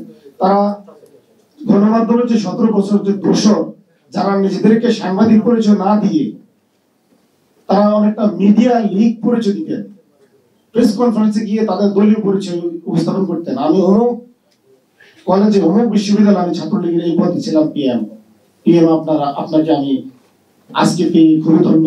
এই ধরনের যারা নিজেদেরকে মিডিয়া লিগ উপস্থাপন করতেন, এই সমস্ত দোষীদের তালিকাটা পর্যন্ত সংস্কার কমিশন করে যান নাই। দোষীদের তালিকা কি ওনারা চাইলে করতে পারতেন না? যে জিনিসটা আমরা আরো যে স্পষ্ট করতে চাচ্ছি, কোন গণমাধ্যম এই যে যারা মালিক পক্ষ ছিল, বেশিরভাগ তো মালিক পক্ষই তো আওয়ামী লীগের এমপি, এখন আওয়ামী লীগের ব্যবসায়ী, আমরা দেখি নাই খুব একটা গণমাধ্যমের মালিকানা চেঞ্জ হতে। আমরা এটাতে খুবই হতাশ হচ্ছি। গণমাধ্যমের মালিকানায় এখনো অনেক সমস্যা আছে, মালিকদের মস্তিষ্ক এখনো পরিবর্তন হয় নাই, মস্তিষ্ক পরিবর্তন হবে না, মালিকানাও পরিবর্তন হবে না, তাহলে কিভাবে গণমাধ্যম আসলে ফেসিবাদ মুক্ত হবে? আর যে জিনিসটা আমরা লক্ষ্য করেছি, এই বিপ্লবকে ধারণ করার জন্য নতুন কোন গণমাধ্যম এখনো অন্তর্বর্তী সরকার আমাদের সামনে হাজির করতে পারে নাই বা আমাদেরকে উপহার দিতে পারে নাই। যারা এই বিপ্লবের পক্ষে, এই বিপ্লবের যে ত্যাগ, এই বিপ্লবের যে আমাদের যে জীবনদান, এগুলোকে মানুষের সামনে ফুটিয়ে তুলবে, ইতিহাসে স্বর্ণক করে এগুলো স্মৃতিতে অম্লান করে রাখবে, এরকম কোন গণমাধ্যম আমাদেরকে এখন এই সরকার উপস্থাপন আমাদের উপহার দিতে পারে না। তো আমরা এই জিনিসগুলো নিয়ে বারবার আমরা হতাশ হচ্ছি, কিন্তু তারপরেও আমরা আমাদের ডাকে, বিশেষ করে সরকারের যে প্রেস সচিব শফিক ভাইকে আমরা সবসময় পাই, যেটা আমরা অন্য সময় কল্পনা করতে পারতাম না যে প্রেস সচিব এত অ্যাভেলেবল হবেন আমাদের মাঝে, আমাদের সকল প্রশ্নের উত্তর দিবেন এবং কোনো ধরনের গেট কিপিং রাখবেন না। এটা আমরা আসলে অন্য কোনো সরকারের সময় কল্পনা করতে পারিনি। তো এই মুহূর্তে আমি আজকে এই প্রোগ্রামে উপস্থিত থাকার জন্য সবার প্রতি আমার কৃতজ্ঞতা, মোবারকবাদ। এই মুহূর্তে আমাদের মাঝে বক্তব্য রাখবেন আমাদের প্রধান অতিথি এবং সর্বশেষ বক্তা, আমার বাংলাদেশ সরকারের অন্তর্বর্তী সরকারের প্রেস সচিব, সিনিয়র সাংবাদিক, আমাদের নেতা শফিক ভাই। গণ অভ্যুত্থানের পরবর্তী গণমাধ্যমের হালচাল খুবই আসলে আমি বলবো যে টাইমলি একটা সাবজেক্ট। এটা নিয়ে আসলে আমাদের বলা উচিত। আমরা অনেক ধরনের কথা শুনছি, যে অনেকে কিছুদিন আগে দেখলাম যে কেউ ইকুয়েট করতে চাচ্ছেন যে এই যে গণ অভ্যুত্থানের পরবর্তী 9 মাসের যে গণমাধ্যম অবস্থা, অনেকে বলছেন যে এটা গত 15 বছরে যা ছিল সেরকমই আছে, খুব বেশি ম্যাসিভ কোনো চেঞ্জ হয়নি। এর চেয়ে বড় মহা মিথ্যা, ডাহা মিথ্যাচার বাংলাদেশের মিডিয়া ইন্ডাস্ট্রিতে আমি শুনি নাই। যিনি এটা বলছেন উনি একটা মিথ্যুক, ভয়াবহ রকমের মিথ্যুক, বা উনি আওয়ামী পোষক ছিলেন, আওয়ামী লীগের দোসর ছিলেন যারা এটা বলেন। বাংলাদেশে আমি বলবো বাংলাদেশের মিডিয়া গত 9 মাসে আনপ্রেসিডেন্টেড ফ্রিডম উপভোগ করছেন, এবং আপনার কনটেক্সটটা দেখতে হবে। এমন একটা কনটেক্সটে যেখানে আপনার একটা বড় আমি বলবো বিপ্লবী হয়েছে, আপনার গণঅভ্যুত্থান বা বিপ্লব হয়েছে, এবং সেই বিপ্লবের যারা সৈনিক ছিলেন তাদেরকে মিডিয়ার একটা বড় একটা অংশ তাদেরকে সন্ত্রাসী, তাদেরকে জঙ্গি বলার চেষ্টা করেছেন, লেবেল দিয়েছেন। এদের একটা বড় অংশ হাসিনাকে যে বৈধতা দিয়ে আসছেন যে আপনি যা ইচ্ছা করেন। আপনারা ওই যে এখনো এই অনলাইনে আপনি দেখবেন যে ওইটা পাওয়া যায় যে ভিডিওতে কোন সাংবাদিক কি বলছেন সবগুলো। কিন্তু দেখেন 9 মাসে এই গভর্নমেন্ট, ইন্টারিম গভর্নমেন্টের যেটা আমি বলবো যে সবচাইতে বড় একটা অ্যাচিভমেন্ট, সেটা হচ্ছে যে সবাইকে শান্ত রাখা, যে না আইন নিজের হাতে তুলে নেবেন না। গণ অভ্যুত্থান পরবর্তীতে সব দেশে মানুষ আইন নিজে, কারণ তারা তাদের যে রাগটাকে তারা প্রশমিত করতে পারে না। যারা আগে এই যে আপনি কেন একটা গণ অভ্যুত্থানে যারা গিয়েছে তাদেরকে আপনি কেন বলছেন যে সন্ত্রাসী বা জঙ্গি? আপনি এই জন্য বলছেন যে ওই শেখ হাসিনাকে আপনি বৈধতা দিচ্ছেন যে ওদেরকে মারো, ওদেরকে খুন করো, খুন করার বৈধতা আপনি দিয়ে দিচ্ছেন এগুলো ভাষা লিখে। তো তারপরে যে যারা এই গণ অভ্যুত্থানটা করলো তারা তো রিভেঞ্জ নিতে পারত। আমরা ওই জায়গায় যাই নাই। আমাদের যারা গণ অভ্যুত্থানে যারা জয়েন করেছিলেন লাখ লাখ তরুণ, তাদেরকে আমি স্যালুট জানাই। তারা ওই জায়গায় যান নাই। এটা একটা বড় অ্যাচিভমেন্ট ছিল এই যে 9 মাসে। সত্যিকার অর্থে আপনারা অনেকে অনেক ধরনের কথা বলেন যে হ্যাঁ 266টা মার্ডার কেস হয়েছে, আরো অনেক কিছুর কথা বলেন, কিন্তু সত্যিকার অর্থে কোনো পত্রিকাকে কি আমরা বলছি যে না আপনি সাংবাদিকতা করবেন না? আপনার ইডিওলজিক্যাল পজিশন আগের গভর্নমেন্টের ছিল, আগের গভর্নমেন্টের সেবাদাস ছিলেন।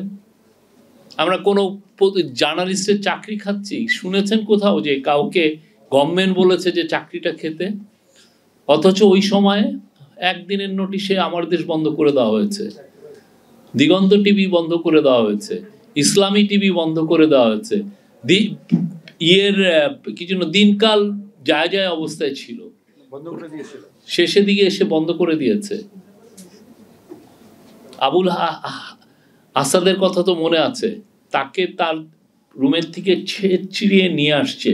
তা আমি তখন এপিতে ছিলাম, আমার কলিগ একজন এডিটরকে বললেন যে আপনি একটু বলেন এইটা বিষয়ে আপনার বক্তব্য কি একটু। উনি তো এডিটর, ইডিওলজিক্যালি আপনি সংগ্রামের জার্নালিজম আপনি নিতে পারেন না, এটা আপনি নাই নিতে পারেন, এটা হতেই পারে। আপনি হয়তো বা লেফটিস্ট, আপনি সংবাদের জার্নালিজমরে পছন্দ করেন না, কিন্তু যখন একটা এডিটরকে টেনে হিচড়ে নিচে নিয়ে এসে তাকে রক্তাক্ত করা হয়, ওই এই যে ভয়ানক রকমের একটা যে অন্যায় করা হলো, এটাকে তো আপনি কন্ডেম করবেন, নিন্দা করবেন। ওই এডিটর নিন্দা করেন নাই, কি ভয়াবহ জিনিস। এখন অনেকে এদের মধ্যে এখন অনেকে মোরাল হাই গ্রাউন্ড নিয়ে অনেক বড় বড় লেকচার দিচ্ছেন। অনেস্টলি আপনাদের লেকচার আমরা অনেক শুনেছি, 15 বছরে আপনাদের অনেক লেকচার দেখেছি, অনেক অপিনিয়ন আমরা দেখেছি।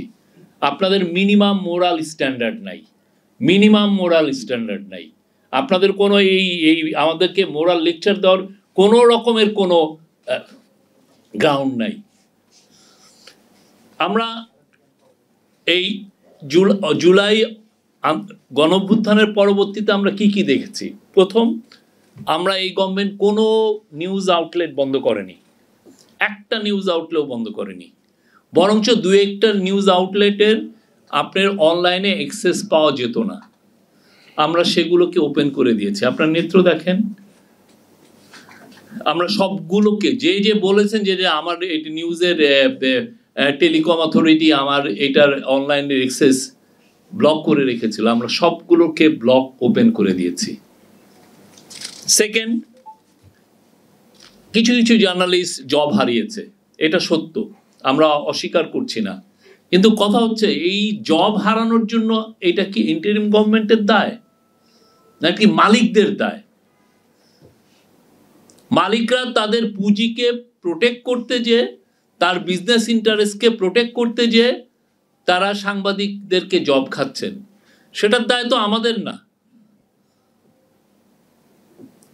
মালিকরা নতুন অ্যালাইনমেন্টে নিয়ে যাচ্ছেন, কিন্তু দেখেন কোনো এই যে কোনো যারা এই জার্নালিস্টদের স্যাকের ব্যাপারে যারা সোচ্চার, তারা কিন্তু এই মালিকদের বিরুদ্ধে একটা কথা বলছেন না। তাদের অ্যাঙ্গারটা কিন্তু মালিকদের এগেনস্টে না, তাদের অ্যাঙ্গারটা গভর্নমেন্টের। গভর্নমেন্ট এখানে কি করবে? মালিক যদি চাকরি খেয়ে ফেলে, গভর্নমেন্ট একটা বলতে পারে যে ভাই এখানে লেবার ল আছে, আপনি লেবার ল অনুযায়ী কেস করেন, আপনার প্রতি যদি অন্যায় হয়ে থাকে তাহলে কোর্ট ডিসিশন আপনার মতো করে দিবে, যদি কোর্ট ডিসাইড করে তাহলে আপনি আপনার মতো জব পাবেন। কিন্তু মালিক গভর্নমেন্ট তো আপনার হয়ে জব দিয়ে দিবে না। এবং এই যে এদেরকেও দেখবেন না কারো, হ্যাঁ এমন একটা দেশ আছে যেখানে প্রশ্ন করলেও চাকরি চলে যায় বলে উনি আসলে আমাদেরকে দিকে একটু হিন্টস করছেন। ভাই আমরা কারো প্রশ্ন করার জন্য কাউকে চাকরিও খাচ্ছি না এবং কাউকে আমরা বকাঝকাও করছি না, আপনি এই কোশ্চেনটা কেন করলেন? আপনাদের আরো যত কঠিন কোশ্চেন আছে আমাদেরকে করেন, আমাদেরকে নিয়ে যত কঠিন জার্নালিজম আছে করেন, আমরা মাইন্ড করি না। আমরা চাই দেশে মিডিয়া ফ্রিডমটা ইনস্টিটিউশনালাইজ হোক, সবাই কথা বলার রাইটটা পাক। কিন্তু সত্যটা বলেন, এই জবটা খাওয়ার এই যে কিছু জার্নালিস্টের যে জব গিয়েছে, সেটার মূল কারণ হচ্ছে যারা মিডিয়া আউটলেট ওন করেন। এবং আপনারা দেখেছেন যে মিডিয়া যে রিফর্ম কমিশনের ওইখানে লেখাই আছে যে টিভির লাইসেন্স কি বলে ওনারা নিয়েছিলেন, শেখ হাসিনার থেকে যে টিভির লাইসেন্স নিয়েছিলেন কি বলে ওনারা নিয়েছিলেন, যে না আওয়ামী লীগের বয়ান প্রচার করবেন। তো ওনারা এখন দেখছেন যে হ্যাঁ এটা তো নতুন যুগ আসছে, আমরা নতুন অ্যালাইনমেন্ট করে ওনারা ওনাদের মতো দুই একটা জব খাচ্ছেন। সেটার জন্য তো আমরা কাউকে তো বলি নাই। আপনি যদি এভিডেন্স আনেন যে আমরা ওই মালিককে বলছি যে এনার জব খান, মোস্ট ওয়েলকাম, নিয়ে আসেন, বলেন যে হ্যাঁ শফিক এই কাজটা করেছে বা আমাদের তথ্য মন্ত্রণালয়তে এই কাজটা হচ্ছে, আপনারা বলেন, আমরা তো এই কাজ করি নাই। কিন্তু দেখা যাচ্ছে যে অনেকে তারপরেও বিনিয়ে এই পেঁচিয়ে আমাদেরকে এর মধ্যে টানতে চাচ্ছেন যে আমরা এই কাজটা করেছি, আমরা এই কাজ করি নাই।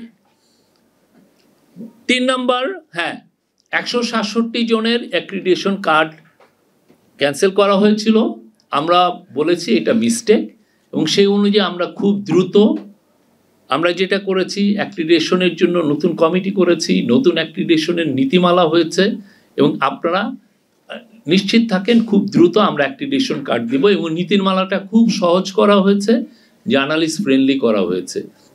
আপনাদের সবার প্রতিনিধি আমরা নিয়েছিলাম এবং আপনারা দেখতেও পারেন যে নীতিমালাটা কীরকম।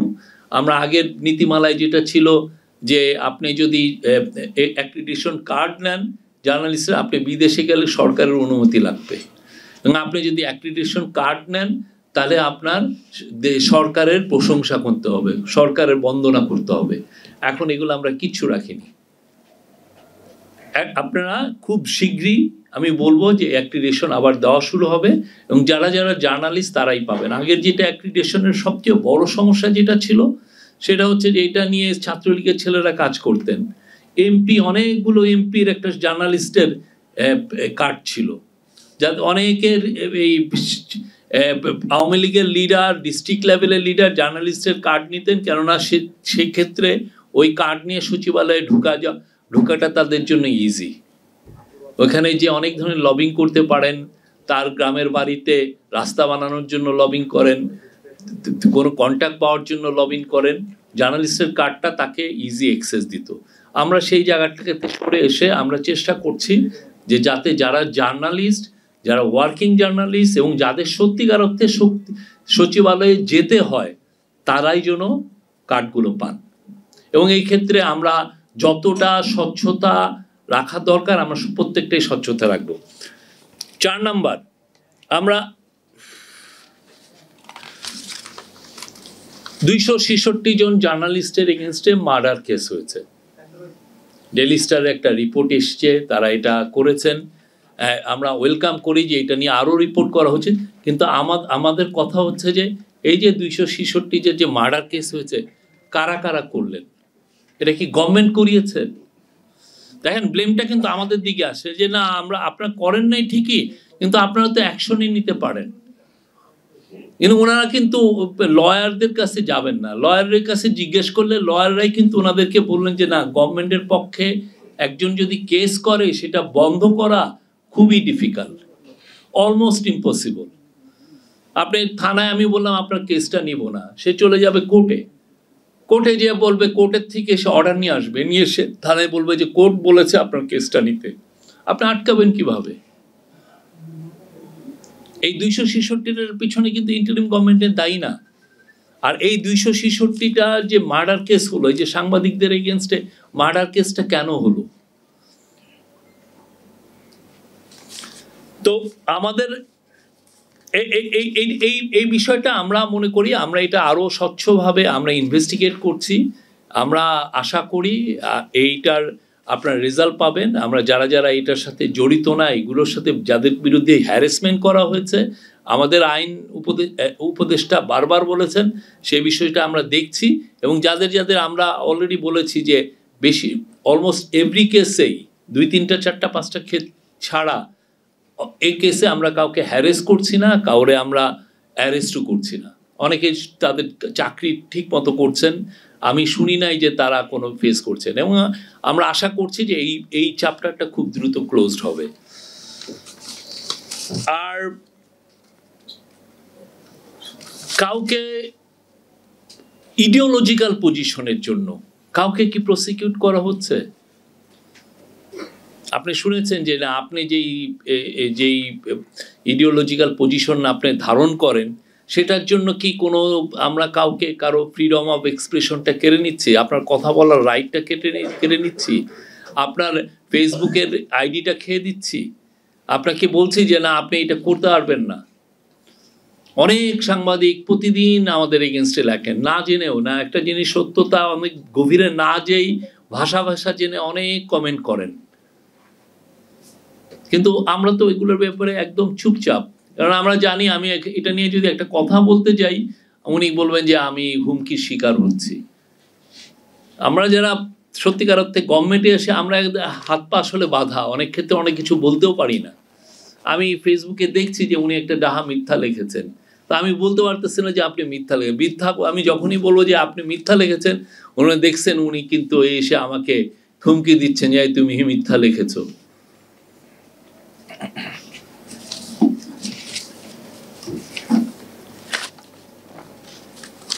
কিন্তু প্রথম কথা হচ্ছে যে 9 মাসে একটা বিষয়ে আমাদের সত্যিকার অর্থে আমরা যেটা দেখছি যে যারা এই যে 15 বছরে যে ফ্যাসিবাদী বয়ান তৈরি করলো, অনেক লোকের মৃত্যুকে বৈধতা দিল, কিলিংয়ে বৈধতা, মার্ডারের বৈধতা দিয়েছে। দেশের ডেমোক্রেসিকে যারা কিলিংয়ের সাথে সরাসরি যুক্ত, আপনি দেখেছেন যে 3-3টে ইলেকশন হয়েছে, অনেকে হাততালি দিয়েছেন যে না এই ইলেকশনটাই দরকার ছিল। তো এই বিষয়ে আসলে বাংলাদেশের সাংবাদিকরা কি, মানে বাংলাদেশের সাংবাদিক যারা রাইটস গ্রুপ আছেন, এই বিষয় নিয়ে তো সত্যিকার অর্থে আমাদের we have to come to terms with it. যখনই কেউ এটা প্রোটেস্ট করতে চাচ্ছেন, বলতেছেন যে না উনি ওই বয়ান করছেন। একটা টিভি স্টেশনের আমি জানি 2টা লোক প্রতিদিন এসে বলতো যে ওরা সন্ত্রাসী, ওরা জঙ্গি। এখন এই যে 2-3 মাস পরে যখন যে পরিবর্তিত পরিস্থিতিতে এসে স্টুডেন্টরা যদি বলে ওই টিভি স্টেশনে যে ভাই উনি কিন্তু আমাদেরকে সন্ত্রাসী বলছে, এখন যেই এইটা বলতেছে তখন আবার অনেকে বলে যে দেখছেন মব এদের পিছনে সাংবাদিকদের এগেইনস্টে লেগে গেছে। মানে ওনার ওই যে সে যে এই প্রশ্নটাতে তুলবে যে না উনি কেন আমাকে সন্ত্রাসী বলল, এই প্রশ্ন তোলারও রাইটটা নিয়ে অনেকে কোশ্চেন করতেছেন। আপনি কি জার্নালিজম, তো আপনি যখন ওইটা করছেন আপনার তো জানা উচিত ছিল যে আপনি যদি you are playing a high stake game, আপনি যদি লুজ করেন আপনি কিন্তু you have to face music. আপনি উইন করলে তো এই ছেলেগুলো সব জেলে থাকতো, অনেককে ক্রস ফায়ারে মারা যেত। আপনি তখন বলতেন যে না শেখ হাসিনা দেশকে জঙ্গি মুক্ত করেছেন। এখন আপনি তো হেরে গেছেন, আপনার যে সন্ত্রাসী বয়ান হেরে গেছে। এখন এই ছেলেরা যদি বলে যে আপনি সাংবাদিকতার কলঙ্ক, আপনি আমাদেরকে কিলিং এর বৈধতা দিয়েছিলেন, তাহলে কি এটা কি মব হলো নাকি? এরা কি এটা বলতে পারবে না? অনেকে দেখছি যে না এই যে দেখছেন মব হচ্ছে, এই মবকে আপনারা বলা যাবে না, মব বলা যাবে না, এদেরকে মব বলতে হবে। অনেকে তো জেনুইন প্রোটেস্টার। আপনি কিন্তু তাকে ক্ষতি করতে, আপনার জার্নালিজম তাকে সত্যিকার অর্থে ক্ষতি করার চেষ্টা করেছিল, আপনি ফেল করছেন, বিকজ তারা অনেক ছিল, লাখ লাখ ছিল, ইউ লস্ট ইট। তো এই জায়গাটায় তো আমাদের আসতে হবে, এবং এইটা নিয়ে সত্যিকার অর্থে আমাদের সোসাইটিতে এই যে আমরা মিডিয়া কমিশন রিপোর্ট করেছি, কিন্তু আমার মনে হয় যে এইটা নিয়ে সবাই কথা বলতে হবে। এই জায়গায় আমাদের এই জার্নালিজমের এই জায়গাটা নিয়ে, এই যে আমাদের যে বড় ফেলুর হয়েছে গত 15 বছর, সেটা নিয়ে আমাদের কয়েকটা কাজ করতে হবে। প্রথম কাজ হচ্ছে আমাদের নতুন সোশ্যাল কন্ট্রাক্ট দরকার। আমাদের এডিটররা, আমাদের বিভিন্ন পত্রিকা, তারা যে যে ইডিওলজিক্যাল পজিশনে থাকেন না কেন, আমাদের পলিটিক্যাল পার্টিগুলোর সাথে, যে আমাদের যারা সিভিল সবার সাথে মিলে we need a new social contract. এটা খুবই দরকার, আমাদের নতুন একটা কন্ট্রাক্ট দরকার। আমরা ওই আগের contract that has fail, that has broken, ওটা নাই।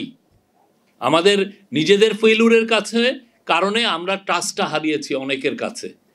আমরা চাই ট্রাস্টটা আবার ফিরে আনতে, এবং ট্রাস্টটা ফিরে আনতে হলে সমস্ত পার্টি, যারা যে সমস্ত পার্টিগুলো আপনার জার্নালিজম দ্বারা অ্যাফেক্টেড হয়েছে, সবাইকে আনেন, এক টেবিলে বসেন, বেশি আমরা নতুন শুরু করি। তাকে ট্রাস্টে আনতে হবে। আর যদি আপনি ট্রাস্টে না আনেন, অন্তর্বর্তীকালীন সরকার চলে যাবে ঠিকই, নতুন গভর্নমেন্ট এসে আপনার জার্নালিজমটা কিন্তু আবার ধরবে, বলবে যে এই যে সেই সময় স্বৈরাচারের দোষর ছিল, এই কাজগুলো করেছে, এখন সে আমার এগেনস্টে আবার লিখছে। সবাই মিলে এটা একটা নতুন একটা সোশ্যাল কন্ট্রাক্ট আমাদের দরকার, এটা খুবই দরকার। আমি মনে করছি যে কয়েকটা বিষয়ে আমাদের খুবই খুবই ইম্পর্টেন্ট। এটা একটা নতুন সোশ্যাল কন্ট্রাক্ট। আমাদের জার্নালিজমের নিউ ইকোনমিক মডেল দরকার।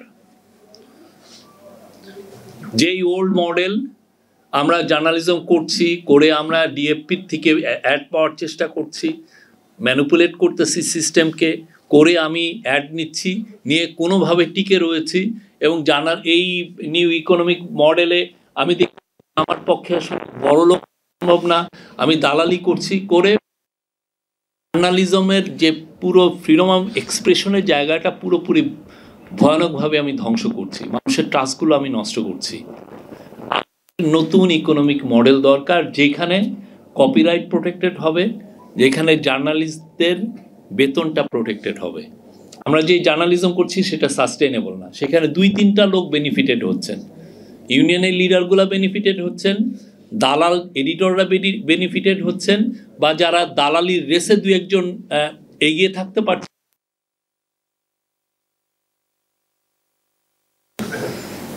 খুবই জানতে পান্তার মতো অবস্থা, তাদের সংসার চলছেই না। এই জায়গাটা তো ঠিক না। আমি যদি ট্যালেন্ট থাকে, আমি যদি উঠতে পারি, আমি যদি এই ল্যাডার ধরে মই ধরে আমি যেন উঠতে পারি একের পর এক, তো সেই মডেলটা তো ব্রোকেন। এই একটা দুষ্ট চক্রে আটকে গিয়েছিল। We need a new economic model. Honestly এই বিষয়টা আমাদের সবাই নতুন করে ভাবতে হবে আমরা কি করছি। আরেকটা হচ্ছে যে আমাদের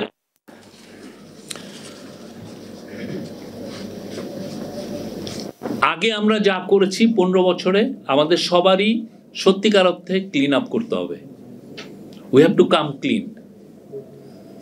আমরা যদি অন্যায় করে থাকি এসে আমরা বলি, আমরা কেউ কাউকে কিন্তু বন্ধ করছি না পত্রিকা, কিন্তু আমার যেটা বলা, আমরা যেই অন্যায়গুলো হয়েছে এইটা বলার মধ্যেও একটা সাহস দরকার। এই সাহসটা আমাদের, আমরা যে অন্যায় করেছি এই জার্নালিজম আমার বছরে আমি এটা বলতে হবে যে না, আপনাকে কমিশন করে বলতে হবে যে না, আমি এই সময় এই জায়গায় আমার জার্নালিজমের ফেইলিউর ছিল। এই জায়গাটা খুব ইম্পর্টেন্ট। এটা আপনার বলতে হবে যাতে আপনি নতুন শুরু করতে পারেন ভালোভাবে। মানুষ যাতে আপনার উপরে আবার ট্রাস্টটা ফিরে পায় যে না, উনি আগে যেটা করেছিলেন সেগুলোকে উনি he has come to terms with it, ওইটা উনি সরিয়ে রেখেছেন, এখন নতুন করে শুরু করছেন। যতক্ষণ না আপনি এটা বলছেন আপনার উপরে মানুষের ট্রাস্ট আসবে না, আপনাকে সবসময় সন্দেহের চোখে দেখবে, এবং তাতে পুরো বাংলাদেশের জার্নালিজমের পুরো অ্যাটমসফিয়ারটা ভিশিয়েটেড হয়ে থাকবে, বাজে হয়ে থাকবে, যেটা আর আবার সেই জায়গায় ট্রাস্টের জায়গায় ফিরবে না। আমরা ট্রাস্টটা ফেরাতে চাই। তো এই ট্রাস্টটা ফেরাতে হলে যারা যারা যে ভুল করেছেন, অনেকে সিকিউরিটি এজেন্সি তাদেরকে একের পর এক নিউজ সরবরাহ করছেন, সেটা দিয়ে ওনারা বয়ান তৈরি করেছেন, তার বলতে হবে যে আমি কিভাবে আমার ফেলুরগুলো হয়েছে। এটা সবার, এটা part of the social contract হওয়া উচিত আমি মনে করি। আর একটা হচ্ছে যে আমাদের সাংবাদিকদের সত্যিকার অর্থে, এটা বাইরে অলরেডি সব জায়গায় প্র্যাকটিস করতেছে, সেটা হচ্ছে যে সোশ্যাল মিডিয়া গাইড প্রত্যেকটা নিউজ পেপারে লাগবে, প্রত্যেকটা মিডিয়ার লাগবে। আপনার সাংবাদিক কি লিখছেন, আপনার সাংবাদিক যেটা লিখছেন সেটা কি আপনি কি ওন করেন কিনা, আপনার সাংবাদিক যে মতামত দিচ্ছেন সেটা কি আসলে নিউজ পেপারের মতামত কিনা, এই তফাৎটা কোন জায়গায় শুরু। আপনি আমাকে সমানে ক্রিটিসাইজ করছেন ইয়েতে, তখন তো আমার তো নিশ্চিত আমার ধারণা যে আপনি যখন ক্রিটিসাইজ করছেন, আপনার যে জার্নালিজমটা হবে সোশ্যাল মিডিয়াতে, আপনি যে আমাকে এই ধরনের ক্রিটিসাইজ করছেন অন্যায়ভাবে, আমি তো ধরে নিতে পারি আপনার জার্নালিজমটাও সেই রকমই হবে। আপনার চিন্তাটাই হচ্ছে আমার এগেনস্টে এই রিপোর্টগুলো করবেন। এই জায়গাটা খুব ইম্পর্টেন্ট। আমরা দেখছি যে অনেকে যে না, ওইটা তো আমার ব্যক্তিগত স্পেস। আসলে কতটুক ব্যক্তিগত স্পেস আর কতটুক মানে ইয়ের স্পেস, এটা তো আপনার দেখতে হবে। এই জায়গাটা আমার মনে হয় এই সোশ্যাল মিডিয়া গাইডলাইন আছে। আমরা মনে করি আমাদের দেশেও প্রত্যেকটা পত্রিকা নিজ নিজভাবে সোশ্যাল মিডিয়া দেওয়া উচিত, যাতে জার্নালিজমে নিয়ে আসে। আপনি যে কোনো পার্টি করতে পারেন, যে কোনো পার্টি করতে পারেন, যে কোনো পার্টিকে আপনি সাপোর্ট করতে পারেন, এটা আপনার নিজস্ব ব্যাপার। আপনি যে কোনো ধর্মে বিলং করতে পারেন, আপনি যে কোনো কিছুতে। কিন্তু আপনি যখন জার্নালিজমটা করতেছেন তখন তো জার্নালিজম তো ফ্যাক্ট বেস হওয়া উচিত।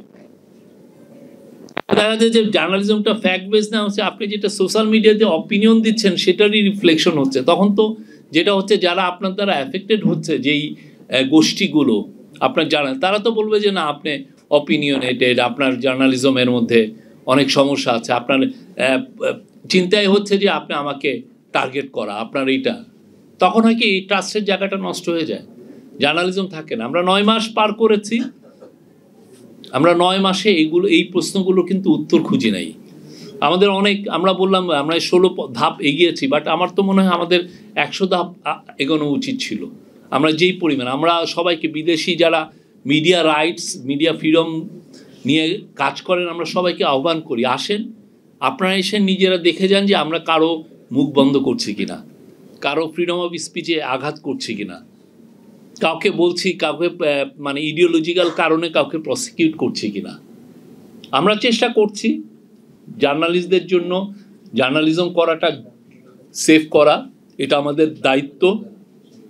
আমরা আবারও বলি, কেউ যদি অ্যাফেক্টেড হন, কারো এগেনস্টে যদি থ্রেট থাকে, কারো এগেনস্টে কোনো ধরনের কোনো আপনাদের কোনো যদি কেউ অ্যাটাকের শিকার হন, আমাদেরকে জানাবেন, আমরা দ্রুত ব্যবস্থা নিব প্রত্যেকটা বিষয়ে। আমরা চাই বাংলাদেশের নতুন বাংলাদেশে মিডিয়া ফ্রিডম সবার জন্য থাকুক, যেই আইডিওলজিক্যাল পজিশনেই থাকেন না কেন, যেই পলিটিক্যাল কালারেই থাকেন না কেন, যে পলিটিক্যাল আপনি যেই পার্টি করেন না কেন, এটা হয়তো এমন একটা পলিটিক্যাল পার্টি কেউ মানতেই পারছে না, কিন্তু আমি আপনাকে ডিফেন্ড করতে হবে আপনার অপিনিয়ন, আপনার ইডিওলজিক্যাল পজিশন, যাতে এই পুরো জার্নালিস্টিক মিডিয়া ফ্রিডমের ক্লাইমেটের জন্য ডিফেন্ডেড হয়। এটা আমাদের সবাইকে দেখতে, এটা সবার নৈতিক দায়িত্ব, যাতে আবুল আসাদের মতো লোকদেরকে যাতে টেনে হেঁচড়ে আবার আর একটা সিচুয়েশন যাতে না হয়, এটা আমাদের সবাই প্রিভেন্ট করতে হবে। এই ধরনের কাজ যাতে বাংলাদেশের ইতিহাসে যাতে না হয়। এবার আমরা আমি এই যে 266 জনের কথা বললেন, যে আছে যে ডেলি স্টারে, আমাকে আমার দেশের এক সাংবাদিক বললেন, এই 266 জনের সাংবাদিকদের মধ্যে একজন আছেন নিজে সাংবাদিক, যিনি মাহমুদুর রহমানকে এই যে মারা হলো, যেদিন ওনার রক্তাক্ত করা হলো, ওই পুরো ওইটা লিড দিয়েছিলেন সেই সাংবাদিক। তো এই জিনিসটা, এই চিত্র তো দেখছিলাম, সেখানে শুনলাম যে ওইখানে সাংবাদিকরা প্রোটেস্টারকে ধরে পুলিশের হাতে দিয়ে দিয়েছে। এখন যদি ওইখানে প্রোটেস্টাররা বলে যে আমরা যে সমস্ত সংবাদপত্রে এই কাজগুলো হয়েছে সেগুলোর দিকে মার্চ করব, আপনি কি করবেন? তো আমরা এই জন্য আমরা কোন সোশ্যাল কন্ট্রাক্ট দরকার। আপনি বললেন যে পত্রিকার নীতির সাথে সম্পাদক মানে সাংবাদিকের নীতি সমান আছে কিনা, সে আপনি প্রত্যেকটা বিদেশের প্রত্যেকটা জায়গায় যদি আপনি দেখেন, প্রত্যেকটা আমি এএফপিতে ছিলাম, অন্যান্য যারা রয়টারে আছেন, যারা নিউ ইয়র্ক টাইমসে আছেন, সবারই তাদের সাংবাদিকদের জন্য একটা সোশ্যাল মিডিয়া পলিসি আছে। তারা চায় না যে আপনি এমন কিছু বলেন, লেখেন, যেটার জন্য পত্রিকার নিউট্রালিটি ক্ষতিগ্রস্ত হয়। আপনি লিখে যাচ্ছেন সমানে, দেখা যাচ্ছে যে তাতে যেটা হচ্ছে যে আপনার হয়তো বা ক্ষতি হচ্ছে না, বাট যাদেরকে নিয়ে লিখছেন তারা চিন্তা করছে যে ও তো ওই জায়গায় কাজ করে, ওই পত্রিকা হয়তো বা আমাদের এগেনস্টে,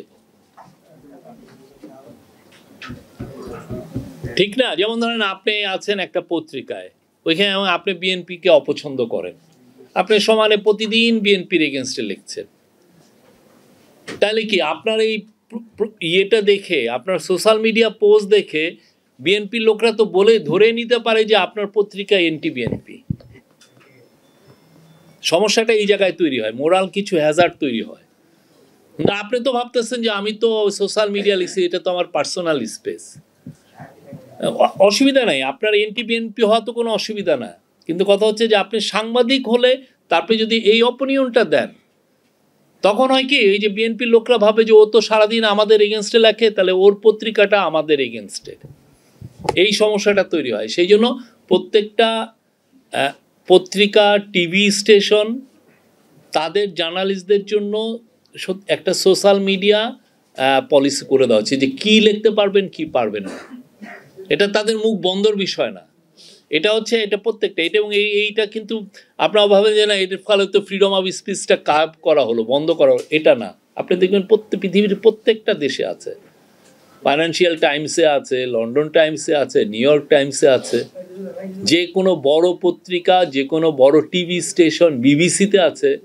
বিবিসির ওরা তো একটা শব্দ লিখতে পারে না, বিবিসিতে যারা জার্নালিস্ট তারা অনেক ক্ষেত্রে অনেক কিছু লিখতে পারে না। এটা আপনি ভাইবেন না, এটা দরকার। আদারওয়াইজ হয় কি যে আপনার ফেসবুকের অ্যাক্টিভিজমের কারণে আপনার পত্রিকার নিউট্রালিটি কোশ্চেন হয়। Any other question? কয়জন না কোশ্চেন করলো?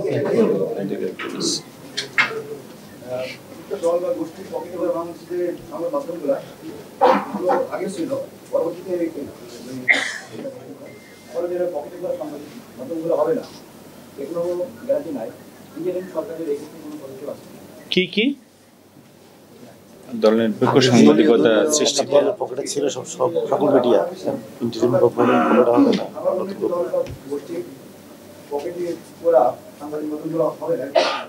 আরেকটা দল বা গোষ্ঠীর পকেটে চলে যাবে, নতুন করে অন্য কোনো গোষ্ঠীর পকেটে যাবে কিনা তার প্রশ্ন। আমরা তো সেটাই চাচ্ছি। আমরা চাচ্ছি যে যাতে বাংলাদেশে শুনেন, আইডিওলজিক্যাল পজিশন থাকবেই, আপনার একটা পার্টির প্রতি আপনার দুর্বলতা থাকবেই, এটা অন্যায় কিছু না। হ্যাঁ, কিন্তু কথা হচ্ছে যে প্রশাসন যন্ত্র এটা ম্যানিপুলেট করছে কিনা এটা দেখতে হবে। আর দেখতে হবে যে আপনি কতটুক ফ্রিডম নিজে ছেড়ে কতটুক দালালি করছেন। তা আমরা আমাদের তরফ থেকে বলতে পারি, আমরা কেউ চাই না যে আমাদের হয়ে কেউ দালালি করে লেখেন। পারলে আমাদের ক্রিটিসাইজ করেন, আমাদের রোলকে নিয়ে আপনারা বলেন যে আপনার এই কাজটা ঠিক হচ্ছে না। কনস্ট্রাকটিভ ক্রিটিসিজম, আপনার প্রচুর ডেটা এনে দেখেন যে আপনার এটা ভুল হয়েছে। আমরা যদি মনে করি যে না আপনার কনক্লুশন ঠিক আছে, আমরা সে অনুযায়ী ব্যবস্থা নিব। আপনি আমাকে বারবার প্রশংসা করলে আমি কমফোর্ট জোনে চলে যাই বা আমি কমপ্লাসেন্ট হয়ে যাই, সেটা আমরা চাই না।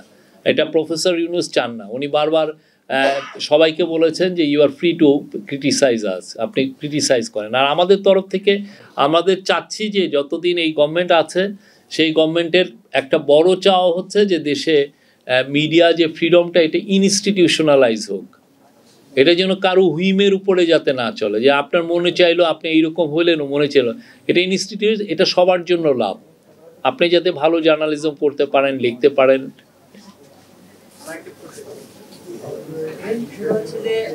দেশীয় জার্নালিজম যেগুলো হচ্ছে যে বিদেশে হয়ে কাজ করে এবং দেশের যে মানুষ আছে তাদেরকে বিভিন্ন ট্যাগ দিয়ে বিভিন্ন ধর্ম অবমাননা করে লেখে, তাদের বিরুদ্ধে এই ইন্টারিম গভর্নমেন্ট কি পদক্ষেপ নেবে? বিদেশে থাকলে সত্যিকার অর্থে, বিদেশে না, এই দেশে আছে কিন্তু এই দেশের তথ্য দিচ্ছে, মানে বিদেশি গণমাধ্যমের প্রতিনিধি বারবার এদের বিরুদ্ধে আমরা এরকম তো এভিডেন্স দেখি না।